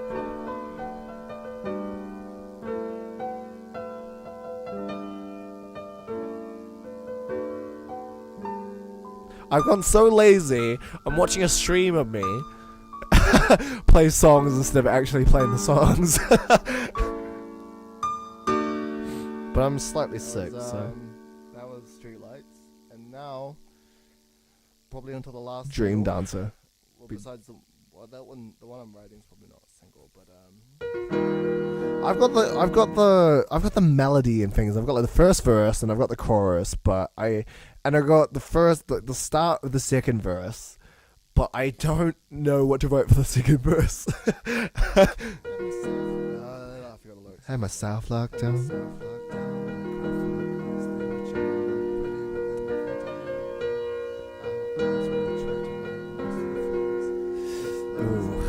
Vocals weren't good on this one.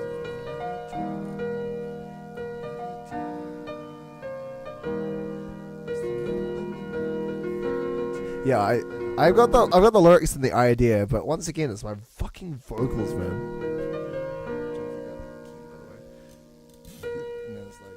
I always forget how to.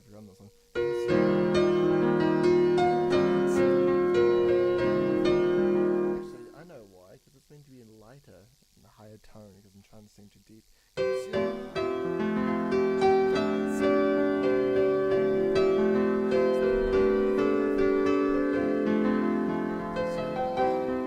Yeah, it's your light in my darkest Yeah, I wasn't doing well on that last one. You can tell how much work I put in the other ones versus Dream Dancer, and how like just like confused I was. Christmas lights. Oh, and Christmas lights. Then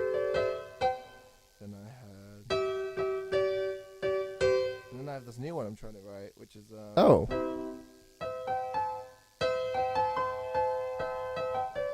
Oh yes.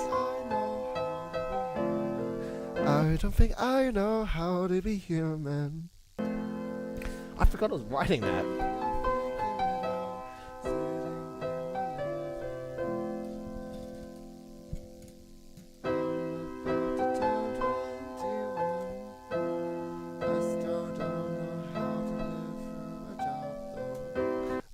That was meant to be my most like literal song, because every other one has kind of like use the moon in the night, had it flickering too, had your own party lights, what a beautiful view.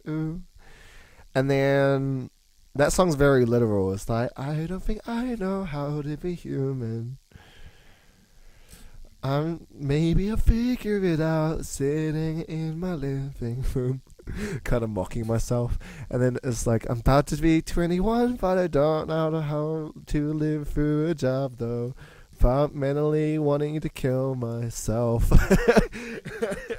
Like,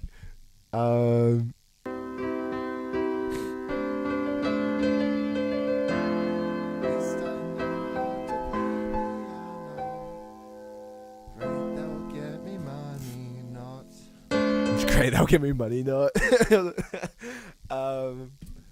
Dream Dancer. Okay, the inspirations for Dream Dancer was Sky Full of Stars.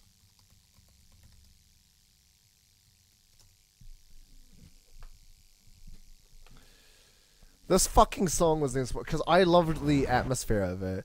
It's like, 'cause you're a dream dancer, oh my lover, there's no other but you and me. Because it's meant to be like this. It's meant to be like this very bouncy song. And I wanted it to have like the same like vibe as this.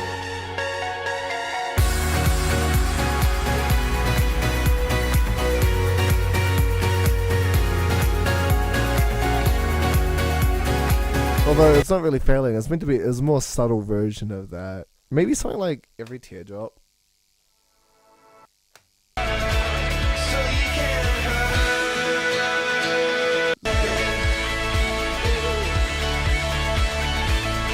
It's meant to be very light and very easy. And then, freaking the Human song was just inspired by typical AJR. Because I found their lyricism kind of interesting. Because there's a specific song by them. What's the song by AGR?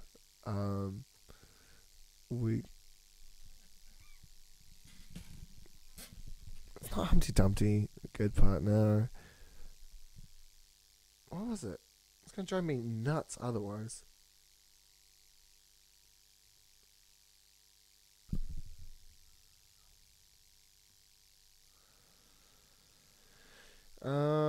ADR.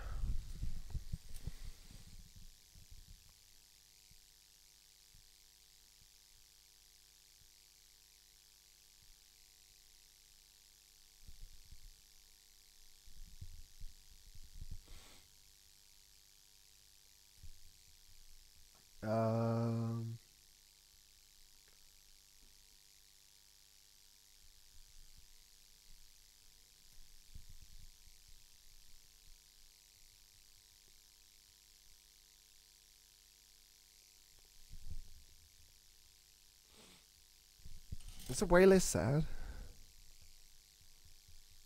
Oh no, it's Birthday Party. Yeah, I think I was inspired by Birthday Party.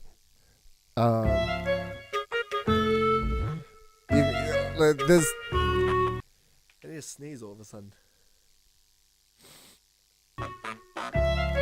You can tell in like the lyrical style I was very interested to see if I could do it. Hospital's got lots of crying kids. A minute ago I did not exist. Where it's like da da da da da da da da da da da da da da da. It's like very closed in.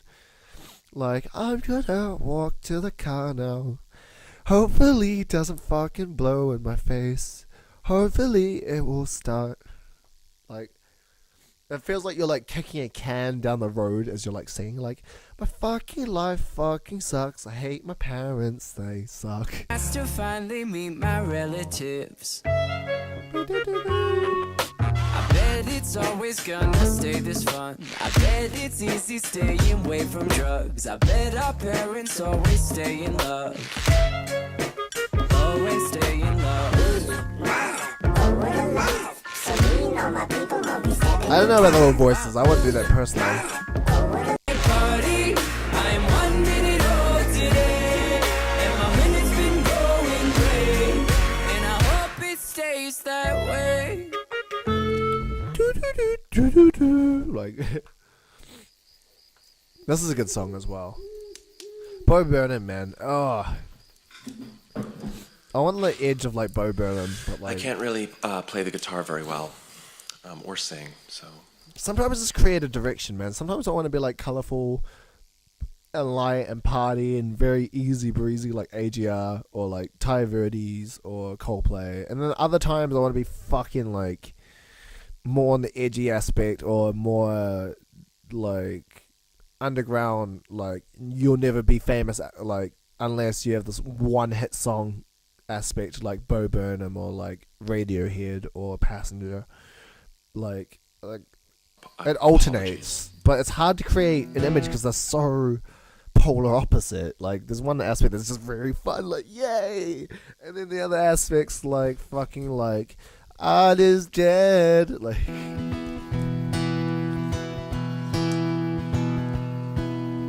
Stunning 8K resolution meditation app. this is a good song, kind of about. It's kind of it has a couple of jabs at capitalism, which I love. In honor of the revolution, it's half off at the Gap. Like I love that line because it's like it's half off at the in honor of the revolution of like in honor of all these issues. We want you to buy from us because we think we're in support, and by doing so, we'll do it half off. So you'll still give us money, and you'll want to buy from us because we're helping your fucking issue. But we still get like a 30-40% like fucking. Well, actually, by halving it off, more than likely they're cutting expenses. Either they've got a massive positive what's the fucking technical term for it? I'm forgetting all my business studies, but you get your revenue. You've either got like way more revenue than you need, so you can still get paid while doing that half off, or some people will do this additionally at the same time, is they will fucking cut business expenses just to, and make it like a cunt on the bottom ground for those employees, like just so they can do these fucking half off sales or whatever, and it's like nice, very supportive fucking assholes. Deadpool self-awareness, loving parents, harmless fun. And if you're gonna do that, at least be upfront about it. You know, don't fucking like, oh, we're doing it for the revolution, or like we're doing it to support this cause, or like fucking businesses are like, or who get into sustainability, like Karianga, which was a business term we learned, and it's about sustainability, and a lot of businesses. Coca-Cola is one of them, for example. They moved one of their factories to Fiji because they were talking about, it'll be a lot of great sustainability options. They try to market it as this thing for sustainability. We're good for the environment, blah, blah, blah. But, like, they fucking fronted that because if you do things from Fiji, the shipping fees to, I don't remember, a specific region, or the taxes are significantly fucking lower in Fiji for corporations and businesses on shipping and stuff, and just most business things in general, and that's why they set up there. But they try to do sustainability. We're using the resource. Like, shut the fuck up. No, you aren't. Or like when Volkswagen, for example, they got a lot of shit because they did a car which was meant they had a massive lawsuit because they tried to say that the car was highly sustainable or like good for the environment. I'm not the biggest environmentalist at all. I'm not really that big on it. I'm not like one of those good fuck the corporations, go for the environment. Like there's some my issues with fucking lying about it. Okay, like. But they did this thing where they hit it where they had this inbuilt capacitor, and one of their models of cars was meant to like preach for like the environment or like sustainability and like reduce toxic fumes, what is it? Reduce a carbon print on the environment. And they found out they had these capacitors in the cars, and it wasn't even like it was reducing it. It wasn't even like partially reducing it. They were just like full flesh fucking like bad cars. They installed a part that hid how much like fumes it was like mitigating, like and then they got like charged like 22 billion, and they're still like trying to pay that back. And it's like, good, fuck off, like don't even try and hide that. It's just businesses like coying into like shit people want, but they don't actually do it. They do it as like plastic as possible, or as like fraudulent as possible, with as much shortcuts. Like, it's just fucking. It's kind of offensive. How can you be a consumer and not take offense in that? Like, they're like playing you for fucking idiots. And I wanted to get into business studies because I actually wanted to be one of those cunts. I wanted to go to business studies. I wanted to do business studies, and I wanted to go to uni for business because I wanted to make shit tons of money. And I was good at it. I was really good at business studies. Went up. I skipped a level. Went up. Did it in level 3. And then we learnt about international business and how businesses like bypass like policies overseas, or like how they take shortcuts, and how that's just a norm in fucking like business. Like it's just like, what, excuse me? Or like these fucking like, or this is another thing, it's like marketing psychology, where they will just learn how to like get you on with like anything. Marketing is like narcotics. Like you can't get away from it at all. It's fucking depressing. That's why I fucking hate it, man. It just feels like just pure manipulation. And it is pure manipulation. Like, fuck's sake, dude. Like, there's another rant. But, like, I get it's what you have to do. The point of marketing is so they buy your product, and then the whole point of the product is getting jobs and blah, blah, blah. Yeah, sure. I get it. I understand. It has to exist. But the fact it's everywhere, the fact and how it exists and what it does, and it's just everywhere, and like the fraudulence of it is fucking dystopian, man. Or like, it's just fucking sad. Like, I couldn't even really continue with it. I did business studies. I left it because I was like, that's fucked. I still did it. I still did the work, but I left saying that's fucked. I can't believe I wanted to do this. And then I did a job which was in business, and it was the worst thing ever because I just needed a job when I went to the city, and I did that fucking charity ambassador bullshit that one of my friends from Spookers who works there was like, nah, man, it's a good job. You'll get commission. It's good pay. You're doing good. You're helping charities. And I was like, okay, sweet. I was like, you know what? That's actually fucking cool. And he kind of forgot to mention it was like this charity ambassador jobs, which I didn't really see much of the negative in until I actually learned about it. And that job, like, don't feel bad for any fucking charity ambassador at all. Do not feel fucking bad for these charity ambassador fucking pricks. Because here's what they do. They get you to, they sit in their fucking stands. They make this deal with the fucking like charity organization, right? And because charities struggle with loan, because no one wants to fucking like donate, because that's just what they don't want to fucking do. They'll have this thing essentially where they will go to these third party companies, which is what gets these ambassadors. They're marketing, like there's OTM marketing. That's who I worked for. I think I still have my fucking. I might still have the fucking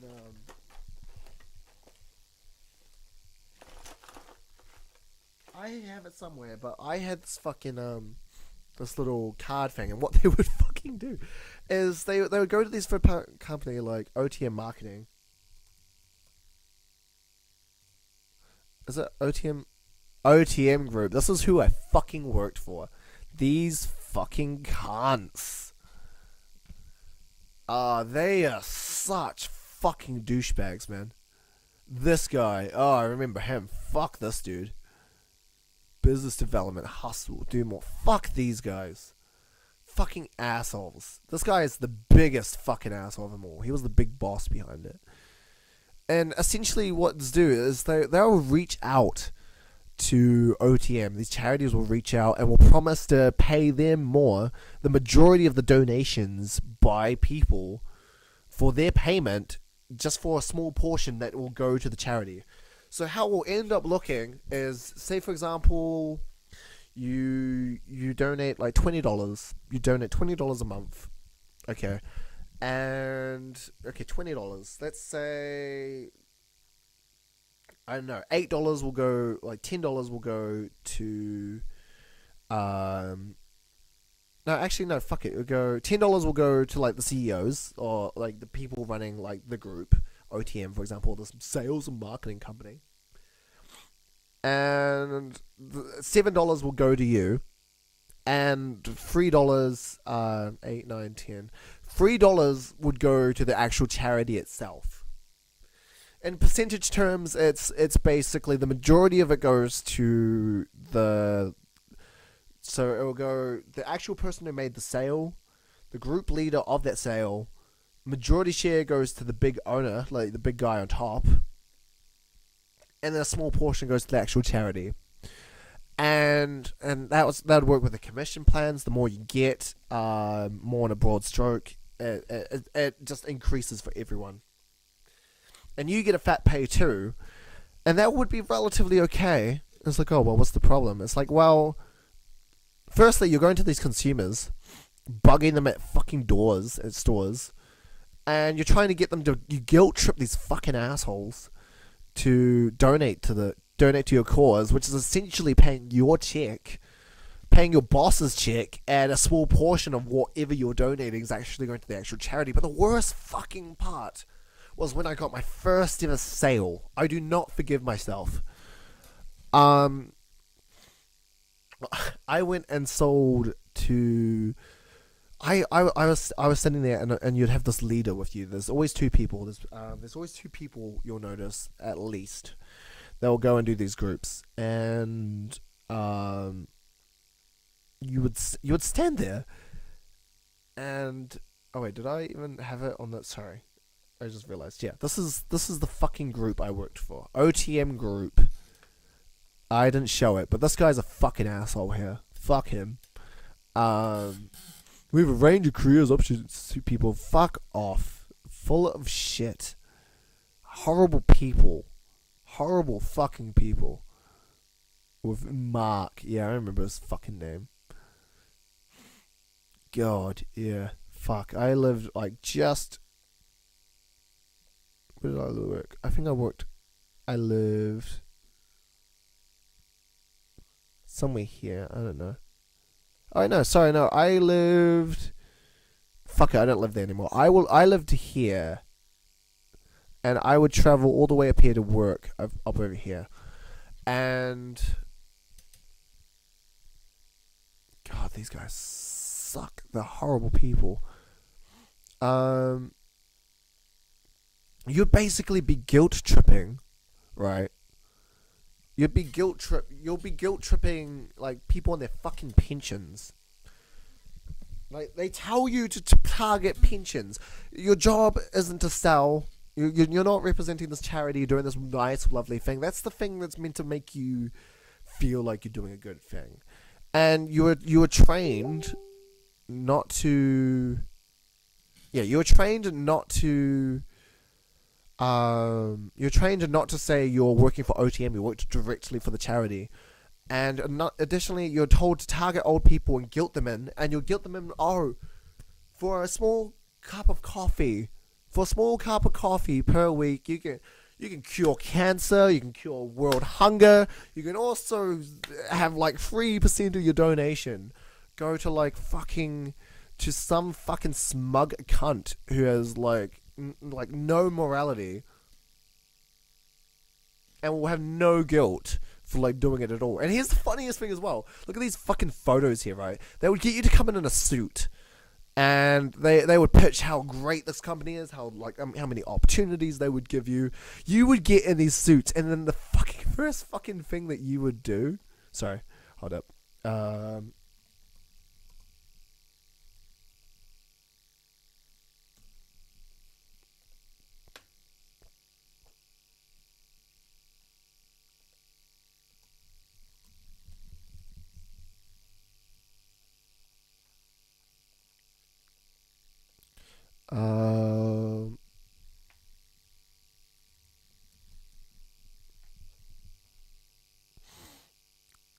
Okay. Fuck. Foundation. Maybe. I can't find it. You'll notice that you don't fucking find it on like the actual ones, but I actually can't find it. But like, oh, they're so fucking monstrous. It's terrible. It's actually fucking sickening. I got my first sale by doing that fucking for a small price of coffee you can help young people with heart disease, and it's actually a quarter of that, but and then they're like, you know what, they were the loveliest person as well. They were the most lovely person, and they were running low on their pension. They were like, oh, I don't have much to give, but you know what, I'd happily give like some of it to these charities as well. And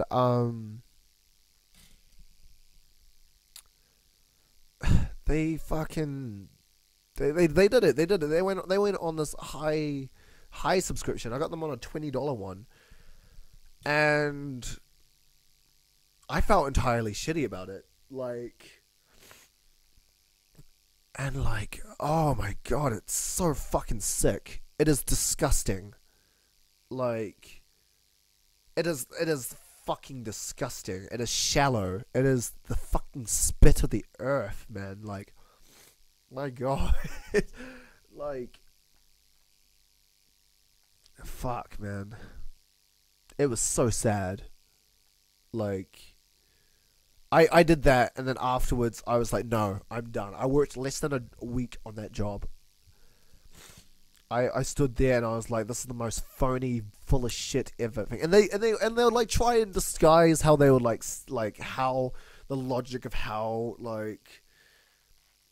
you'd get money, and like they're full of shit. Fuck's sake, man.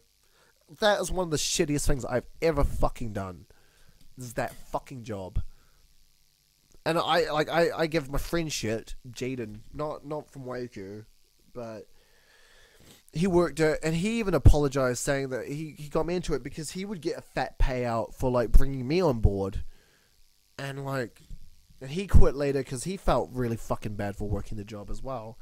And I had two friends. I had a friend, Jack McCall, you might remember, and Tian wanted to join with OTM as well. I told them both no, and Jack McCall actually worked it, and I remember we had this argument as to why we did it. He was like, what's wrong with the job? And I had to explain it to him.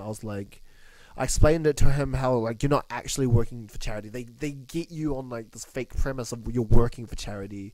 Really, you're just feeding them the majority of the money. You're robbing pensioners, and that's why they have it on a commission base. You're not actually paid on a wage. You're paid entirely on commission. And then they'll feed you these bullshit business quotes oh yeah, oh manly, fuck up, fuck off. And it's fucking sad. It teaches you a lot about society. It teaches you a lot about how almost everything runs, and it's a fucking dystopian, man. You see why businesses do things all the time. You see why the thinking. You see the manipulation. It's just fucking sad. It's fucking miserable. And that's why I hated pop punk as well. You see it in their songs as well and how they make it. I don't know, man. And that's why there's a scene I love. You're going to know which one I'm on about. But,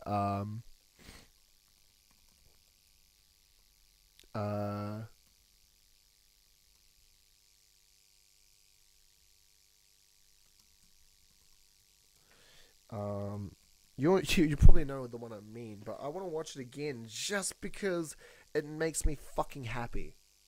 And I wish if I ever find one of them again, right?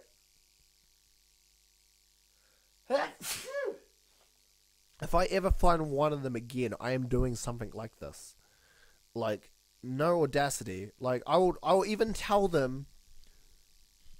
I will sit there, I will stand there and have a solid 2-minute conversation, say, I used to work there too. I'm going to tell you this is exactly how it works. It's fair. It's possible you don't even know this is what's happening. But I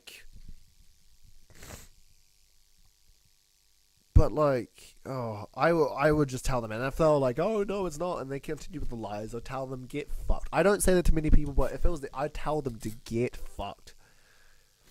This scene here. Spider-Man for homeless children? Sorry, no.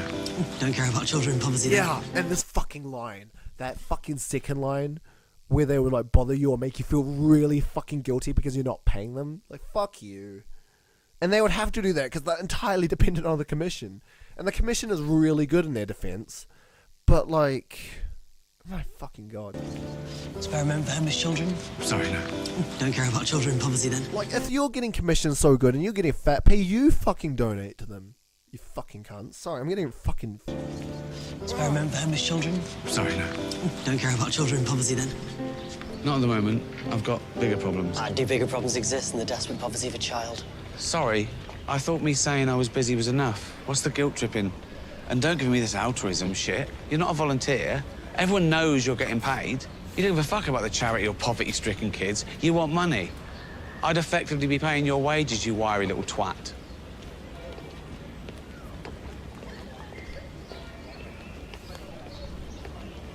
Four Eyes.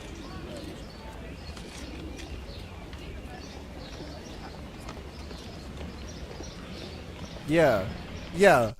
If you see... donate, please. If you're gonna ever donate, I sometimes support small things, not charities like Kickstarters, and I know that's a sin on me. But I'll do Patreon, or I'll do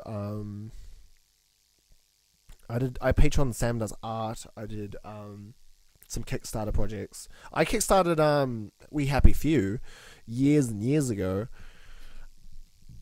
It wasn't a lot though.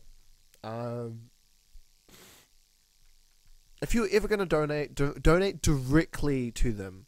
Don't donate through a third-party group. Don't even fucking risk it. Just go online, pay for it like that. Direct deposit to them. And also do research on your charity group. Okay? Be careful with the groups that you do, because some people... There's some manipulation behind the charities as well. Certain charities. There's some authentic ones that are proper fucking good. Let's see. Disauthentic.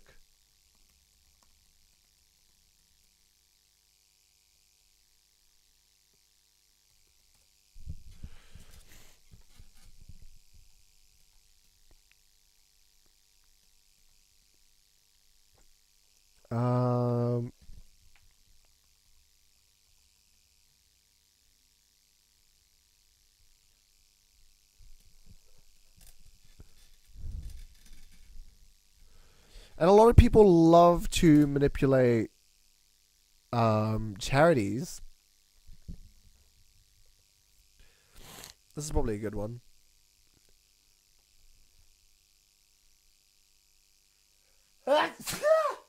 Fuck. God, I'm getting sick. I've got to go to dinner soon. Use funds wisely. Do what you think it does. That rate sites. Yeah, rate your sites. And donate directly. Never donate through these fucking third-party cunts like OTM.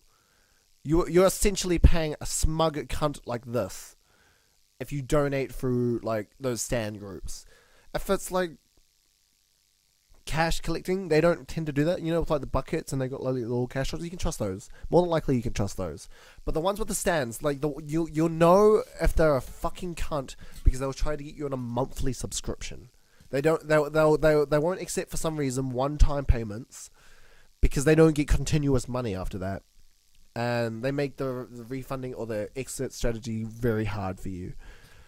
Go for these cunts. Don't fucking go for these cunts.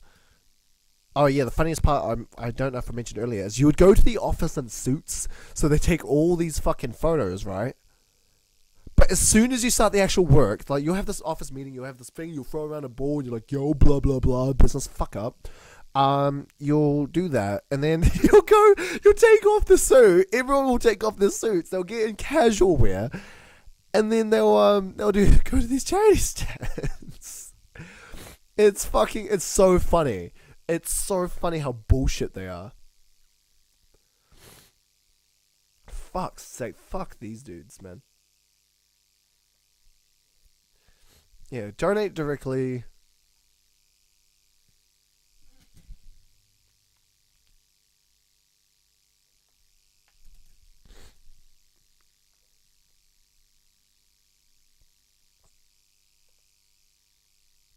Oh, Peter's apparently worse, yeah. I want to do one for cats. I'd love to donate to cats. Do it directly. Like, for example, okay, if you were to do it, Heart Foundation, directly to the page. Donate now. Do what this guy did. Do what he did. Do what he fucking does. Okay? That's what going to the website does. Okay, just do this. And then bam. Directly to them. Or monthly with these guys. They do monthly as well, but you won't have... If you do monthly direct to source, then you will be paying directly to the foundation. You won't be paying for a third party, which will have to divvy end like expenses for the Heart Foundation. You'll be paying directly to them. Pay directly to them, please. I don't know if you donate, Ethan, but I beg of the gods, if you ever do it, it is one of the biggest obstacles in like the name or the ethics of donating, because it's like it's not spoken of enough, and like the lie about it is so fucking concise. Like, gosh, do it like that, please. Sometimes I donate in spite of them. Like, they're fucking awful, and they've probably started me on this fucking hatred of seeing through a lot of shit. It makes me fucking sad, and it makes it hard to get up for a job. It's like, why? So I do some corrupt fucking work. Like,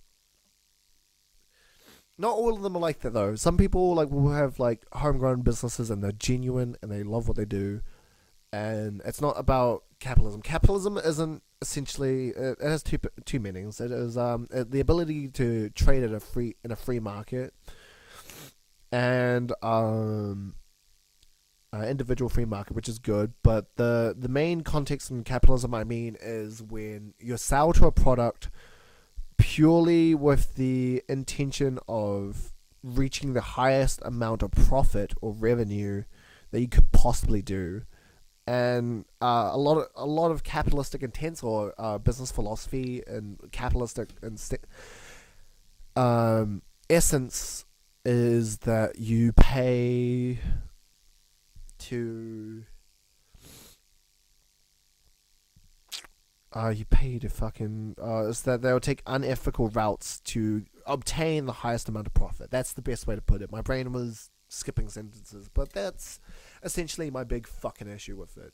And there's no heart into it, and like There's no heart into it. I don't blame them. I mean, like, they're trying to get the 5th fucking car. Like,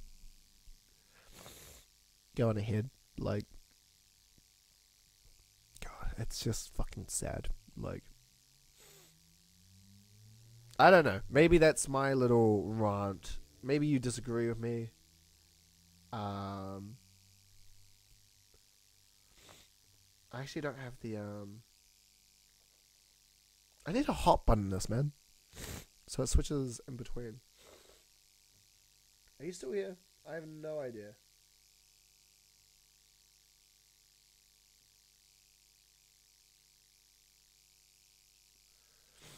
I have no idea if you are, but if you are, then thank you.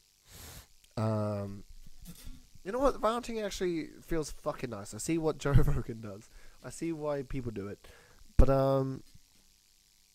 yeah, man.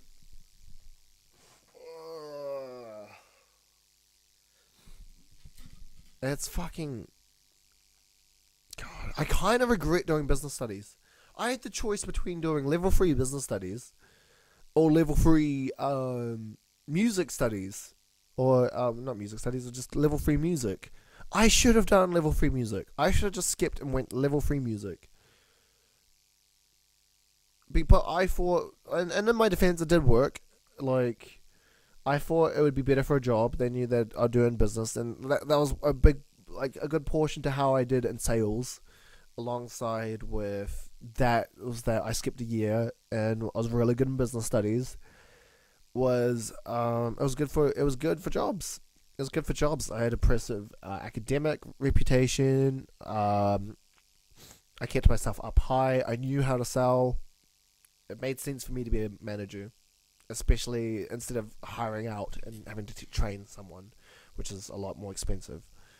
And like I shit on that job a lot, but the main good thing about that job was that I wouldn't have got my supervisor job at PV Tech, you know, like I went up and up, so like I give those jobs shit, but like they drastically helped. like at the moment I'm on job seekers, and like they're confused as to why I can't get a job, and it's not that I can't get a job, it's just that if I'm gonna do something, if I'm gonna do it day in day out, I don't want to come home feeling stressed, tired. I don't want a job where the bosses make me feel like shit. I don't want a job where I feel like shit morally because I'm a fucking asshole corrupting people or like fucking scamming people. Fuck that. Like, that's not a way to live. And saying it's for the money is not good either. And at the same time, doing like the pickpacking job where it's tedious and repetitive. You're doing a box, you're doing the pallets, you're doing the invoices, you set up the computer. It's that on repetition, 5 days, 6 days a week. And that's your life. That's for like 40 years. Like, it's miserable. And it's like, well, that's very selfish of you. It's like, no. If you complained about that, that's not selfish. We have like 60, 70 fucking years on this life. Like, what, 13 of it is in school, possibly 16, and 40 to 50 of it is in work. And then when you're doing anything, you've got all the money, but you don't have the time to fucking do it. And then you go say, oh, what was it all for? Oh, well, it was fucking whatever, man. Like, it's not that we shouldn't work jobs. Like if we have to, it's not. This isn't a ploy for communism. Communism doesn't work.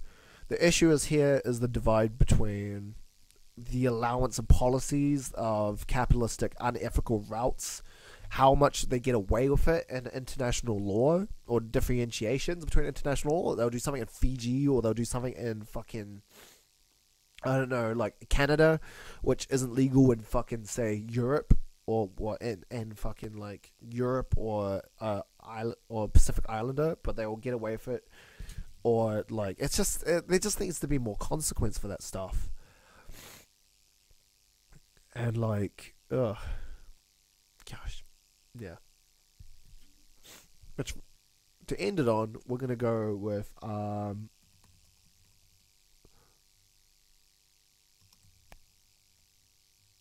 some Marilyn Manson.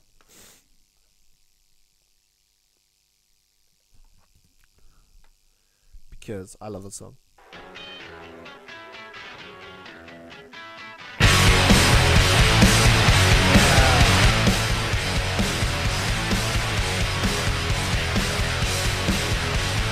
Here we go.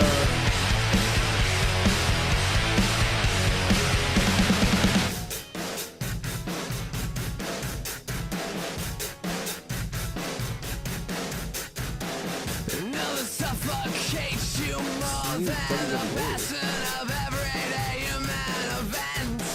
And isolation is the oxygen mask you're making children breathe in to survive. But I'm not a slave to a god that doesn't exist. And I'm not a slave to a world that doesn't Fuck give yeah. a shit. Good song. Good fucking song. Good fucking song. Now I've got a message here.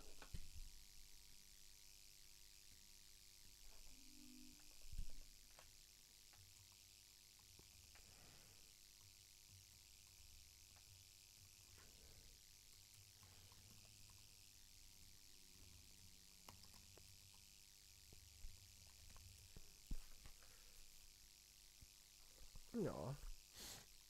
The perfect Halloween decoration. Ah, Monty Python.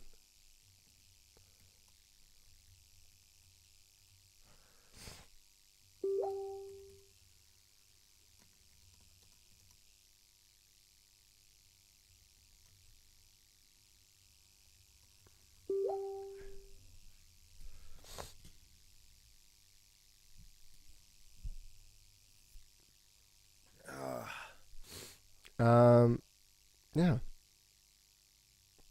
Let's put on some Nirvana. Do do do do do do do do do do do do do do. Come as you are, as I want you to be. Take your time, hurry up. The choice is yours. Don't be late. As a friend, as a friend, as an old memory. I've never watched the music video for this, actually. I didn't even really know there was a...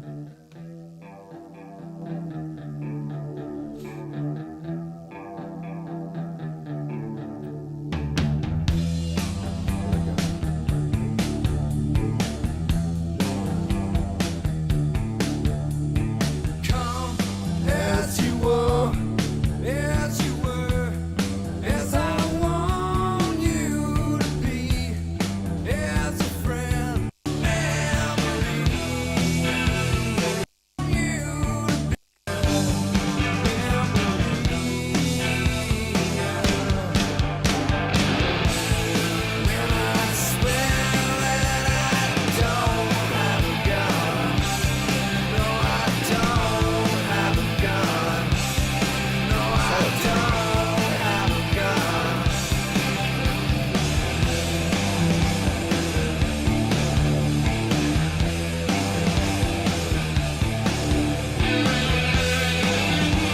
This music video is fucking wild. What the fuck?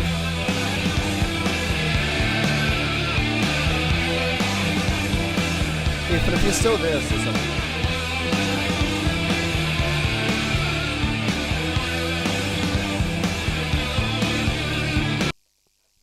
I've got Livium.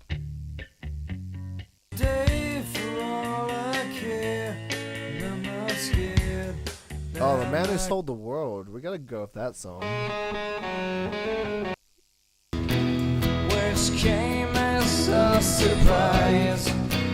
I spoke into his eyes. I thought you died alone a long, long time ago. Oh no, not me. We never lost control. Slow but reverb.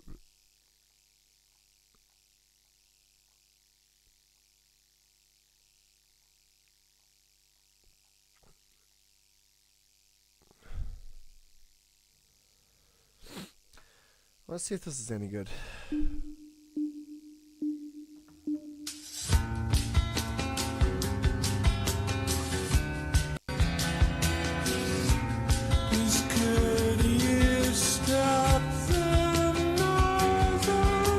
plastic trees, the perfect anti-capitalist.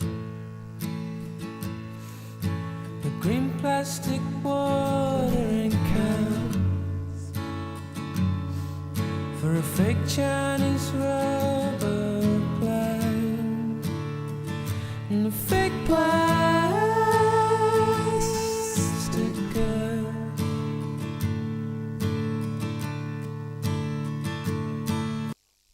Okay. You know what? I think that's enough.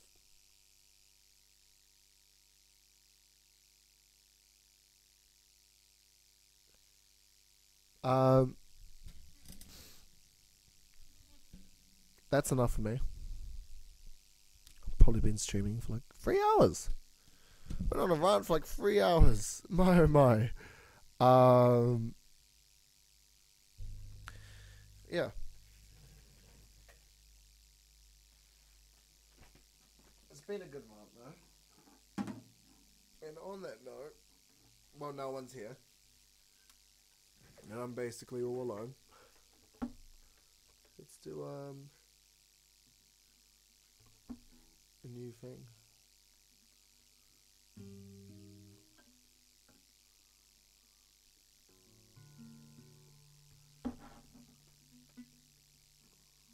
Or is it like? Was it here?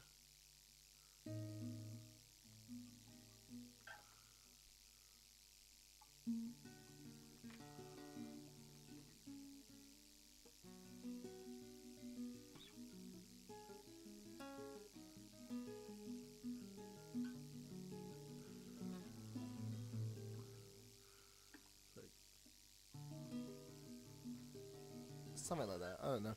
I don't know, man. I'm sick. I'm feeling gross.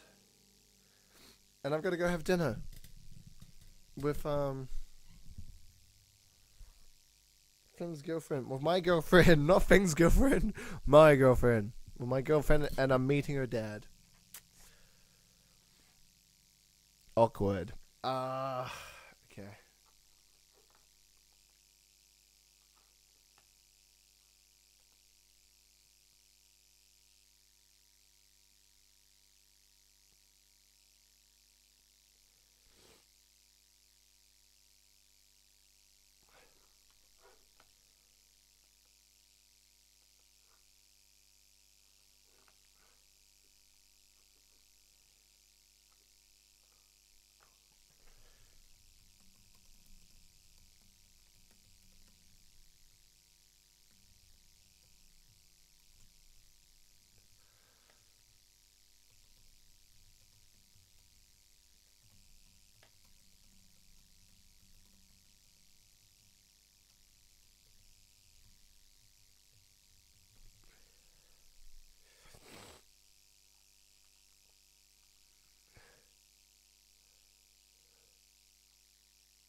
Alright. Well, goodbye, everyone. With this one song. With my hat off. There we go. It's not emo till the hat's off. You know what? I'll do it with this one. I don't know if it'll work on this one, but we're going to do it on this one.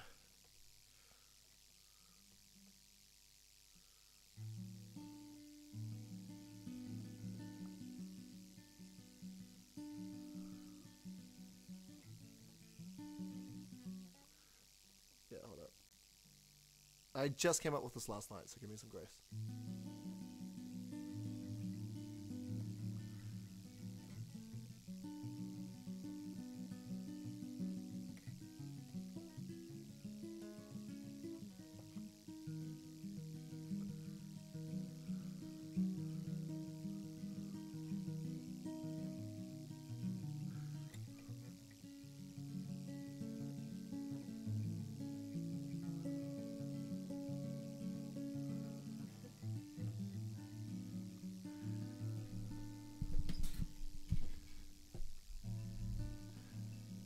Someone, sorry. Someone, wait. There is a way. Wait on me. Away. I can't breathe. Wait, shit, fuck.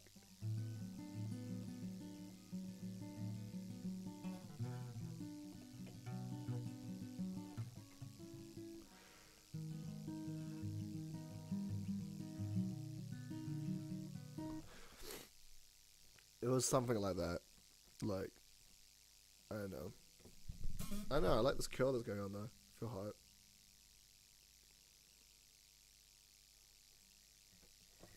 That's why I like my long hair. Covers my tear trails.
Something like that.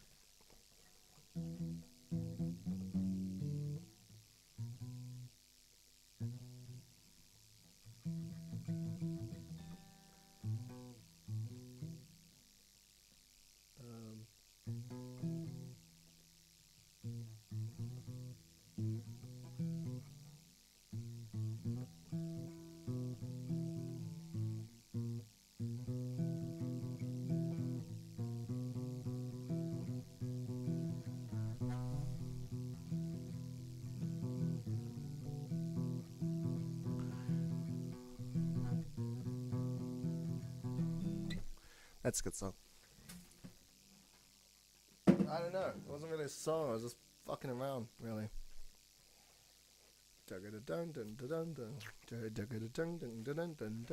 Actually, that's inspired one more song.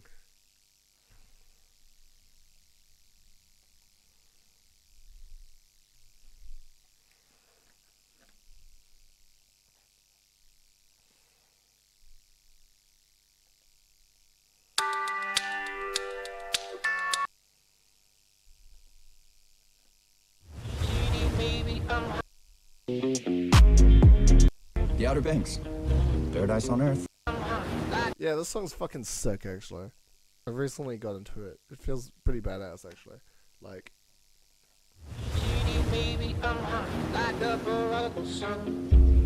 The Outer Banks. Paradise on Earth.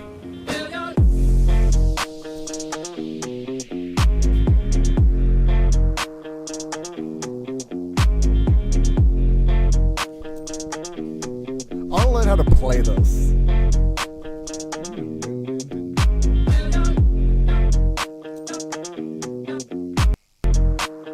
Like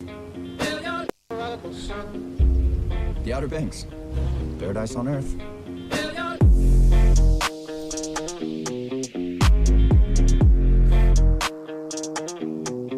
it's fucking sick.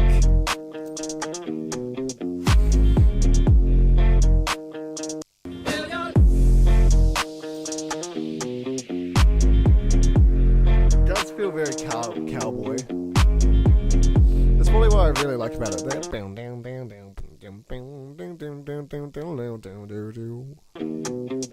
Outer Banks.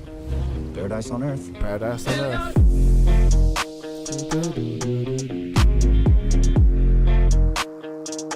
Yeah, that's cool.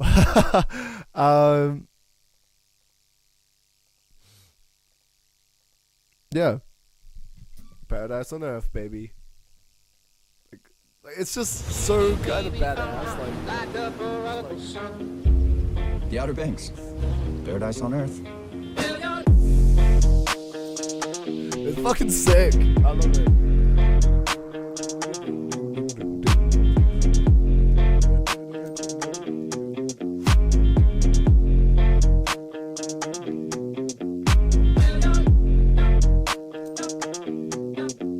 That guitar is addictive. I need a bass to figure out the.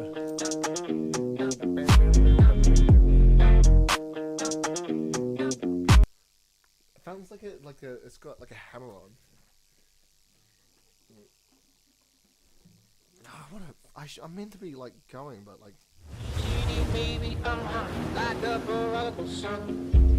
The Outer Banks. Paradise on Earth.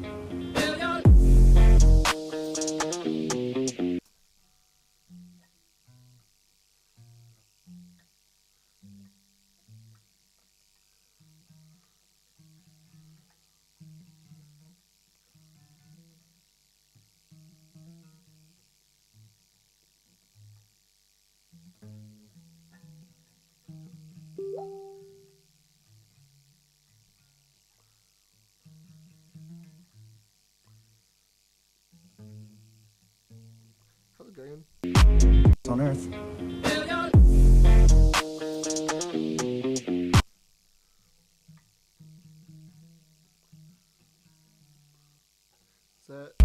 On Earth.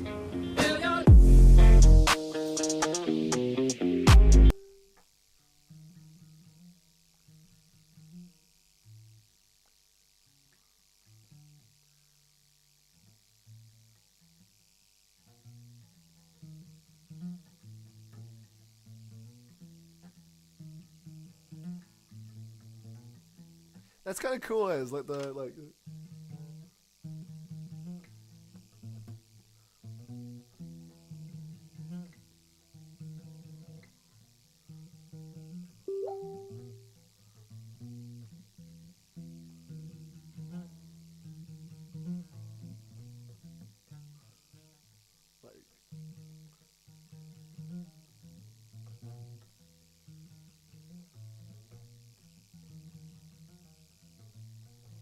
Something like that,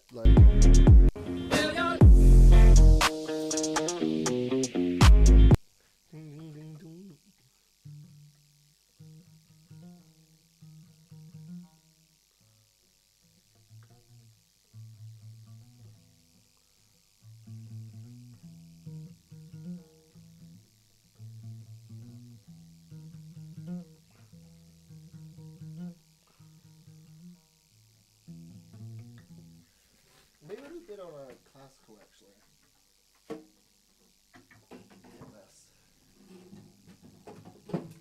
Oh, my guitar's falling down.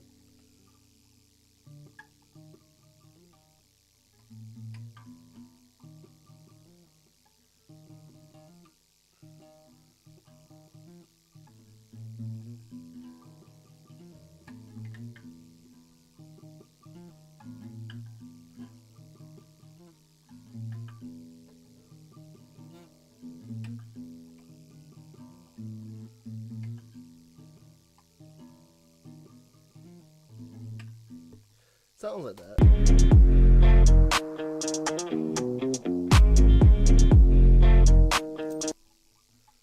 But it'll be on like electric guitar or something.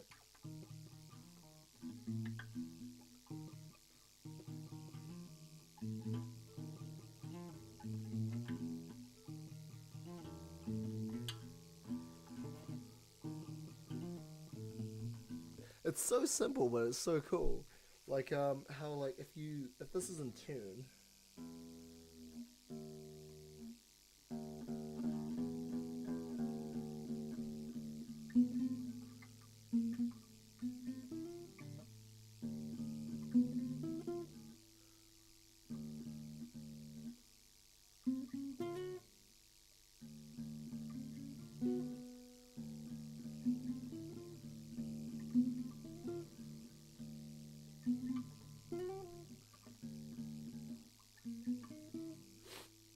I think it's there.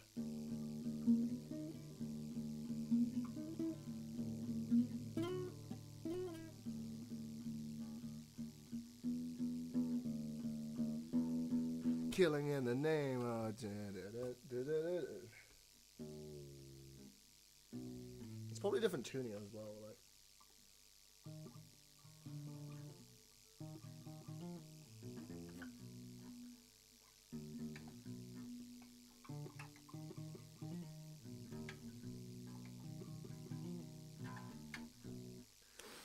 I don't know.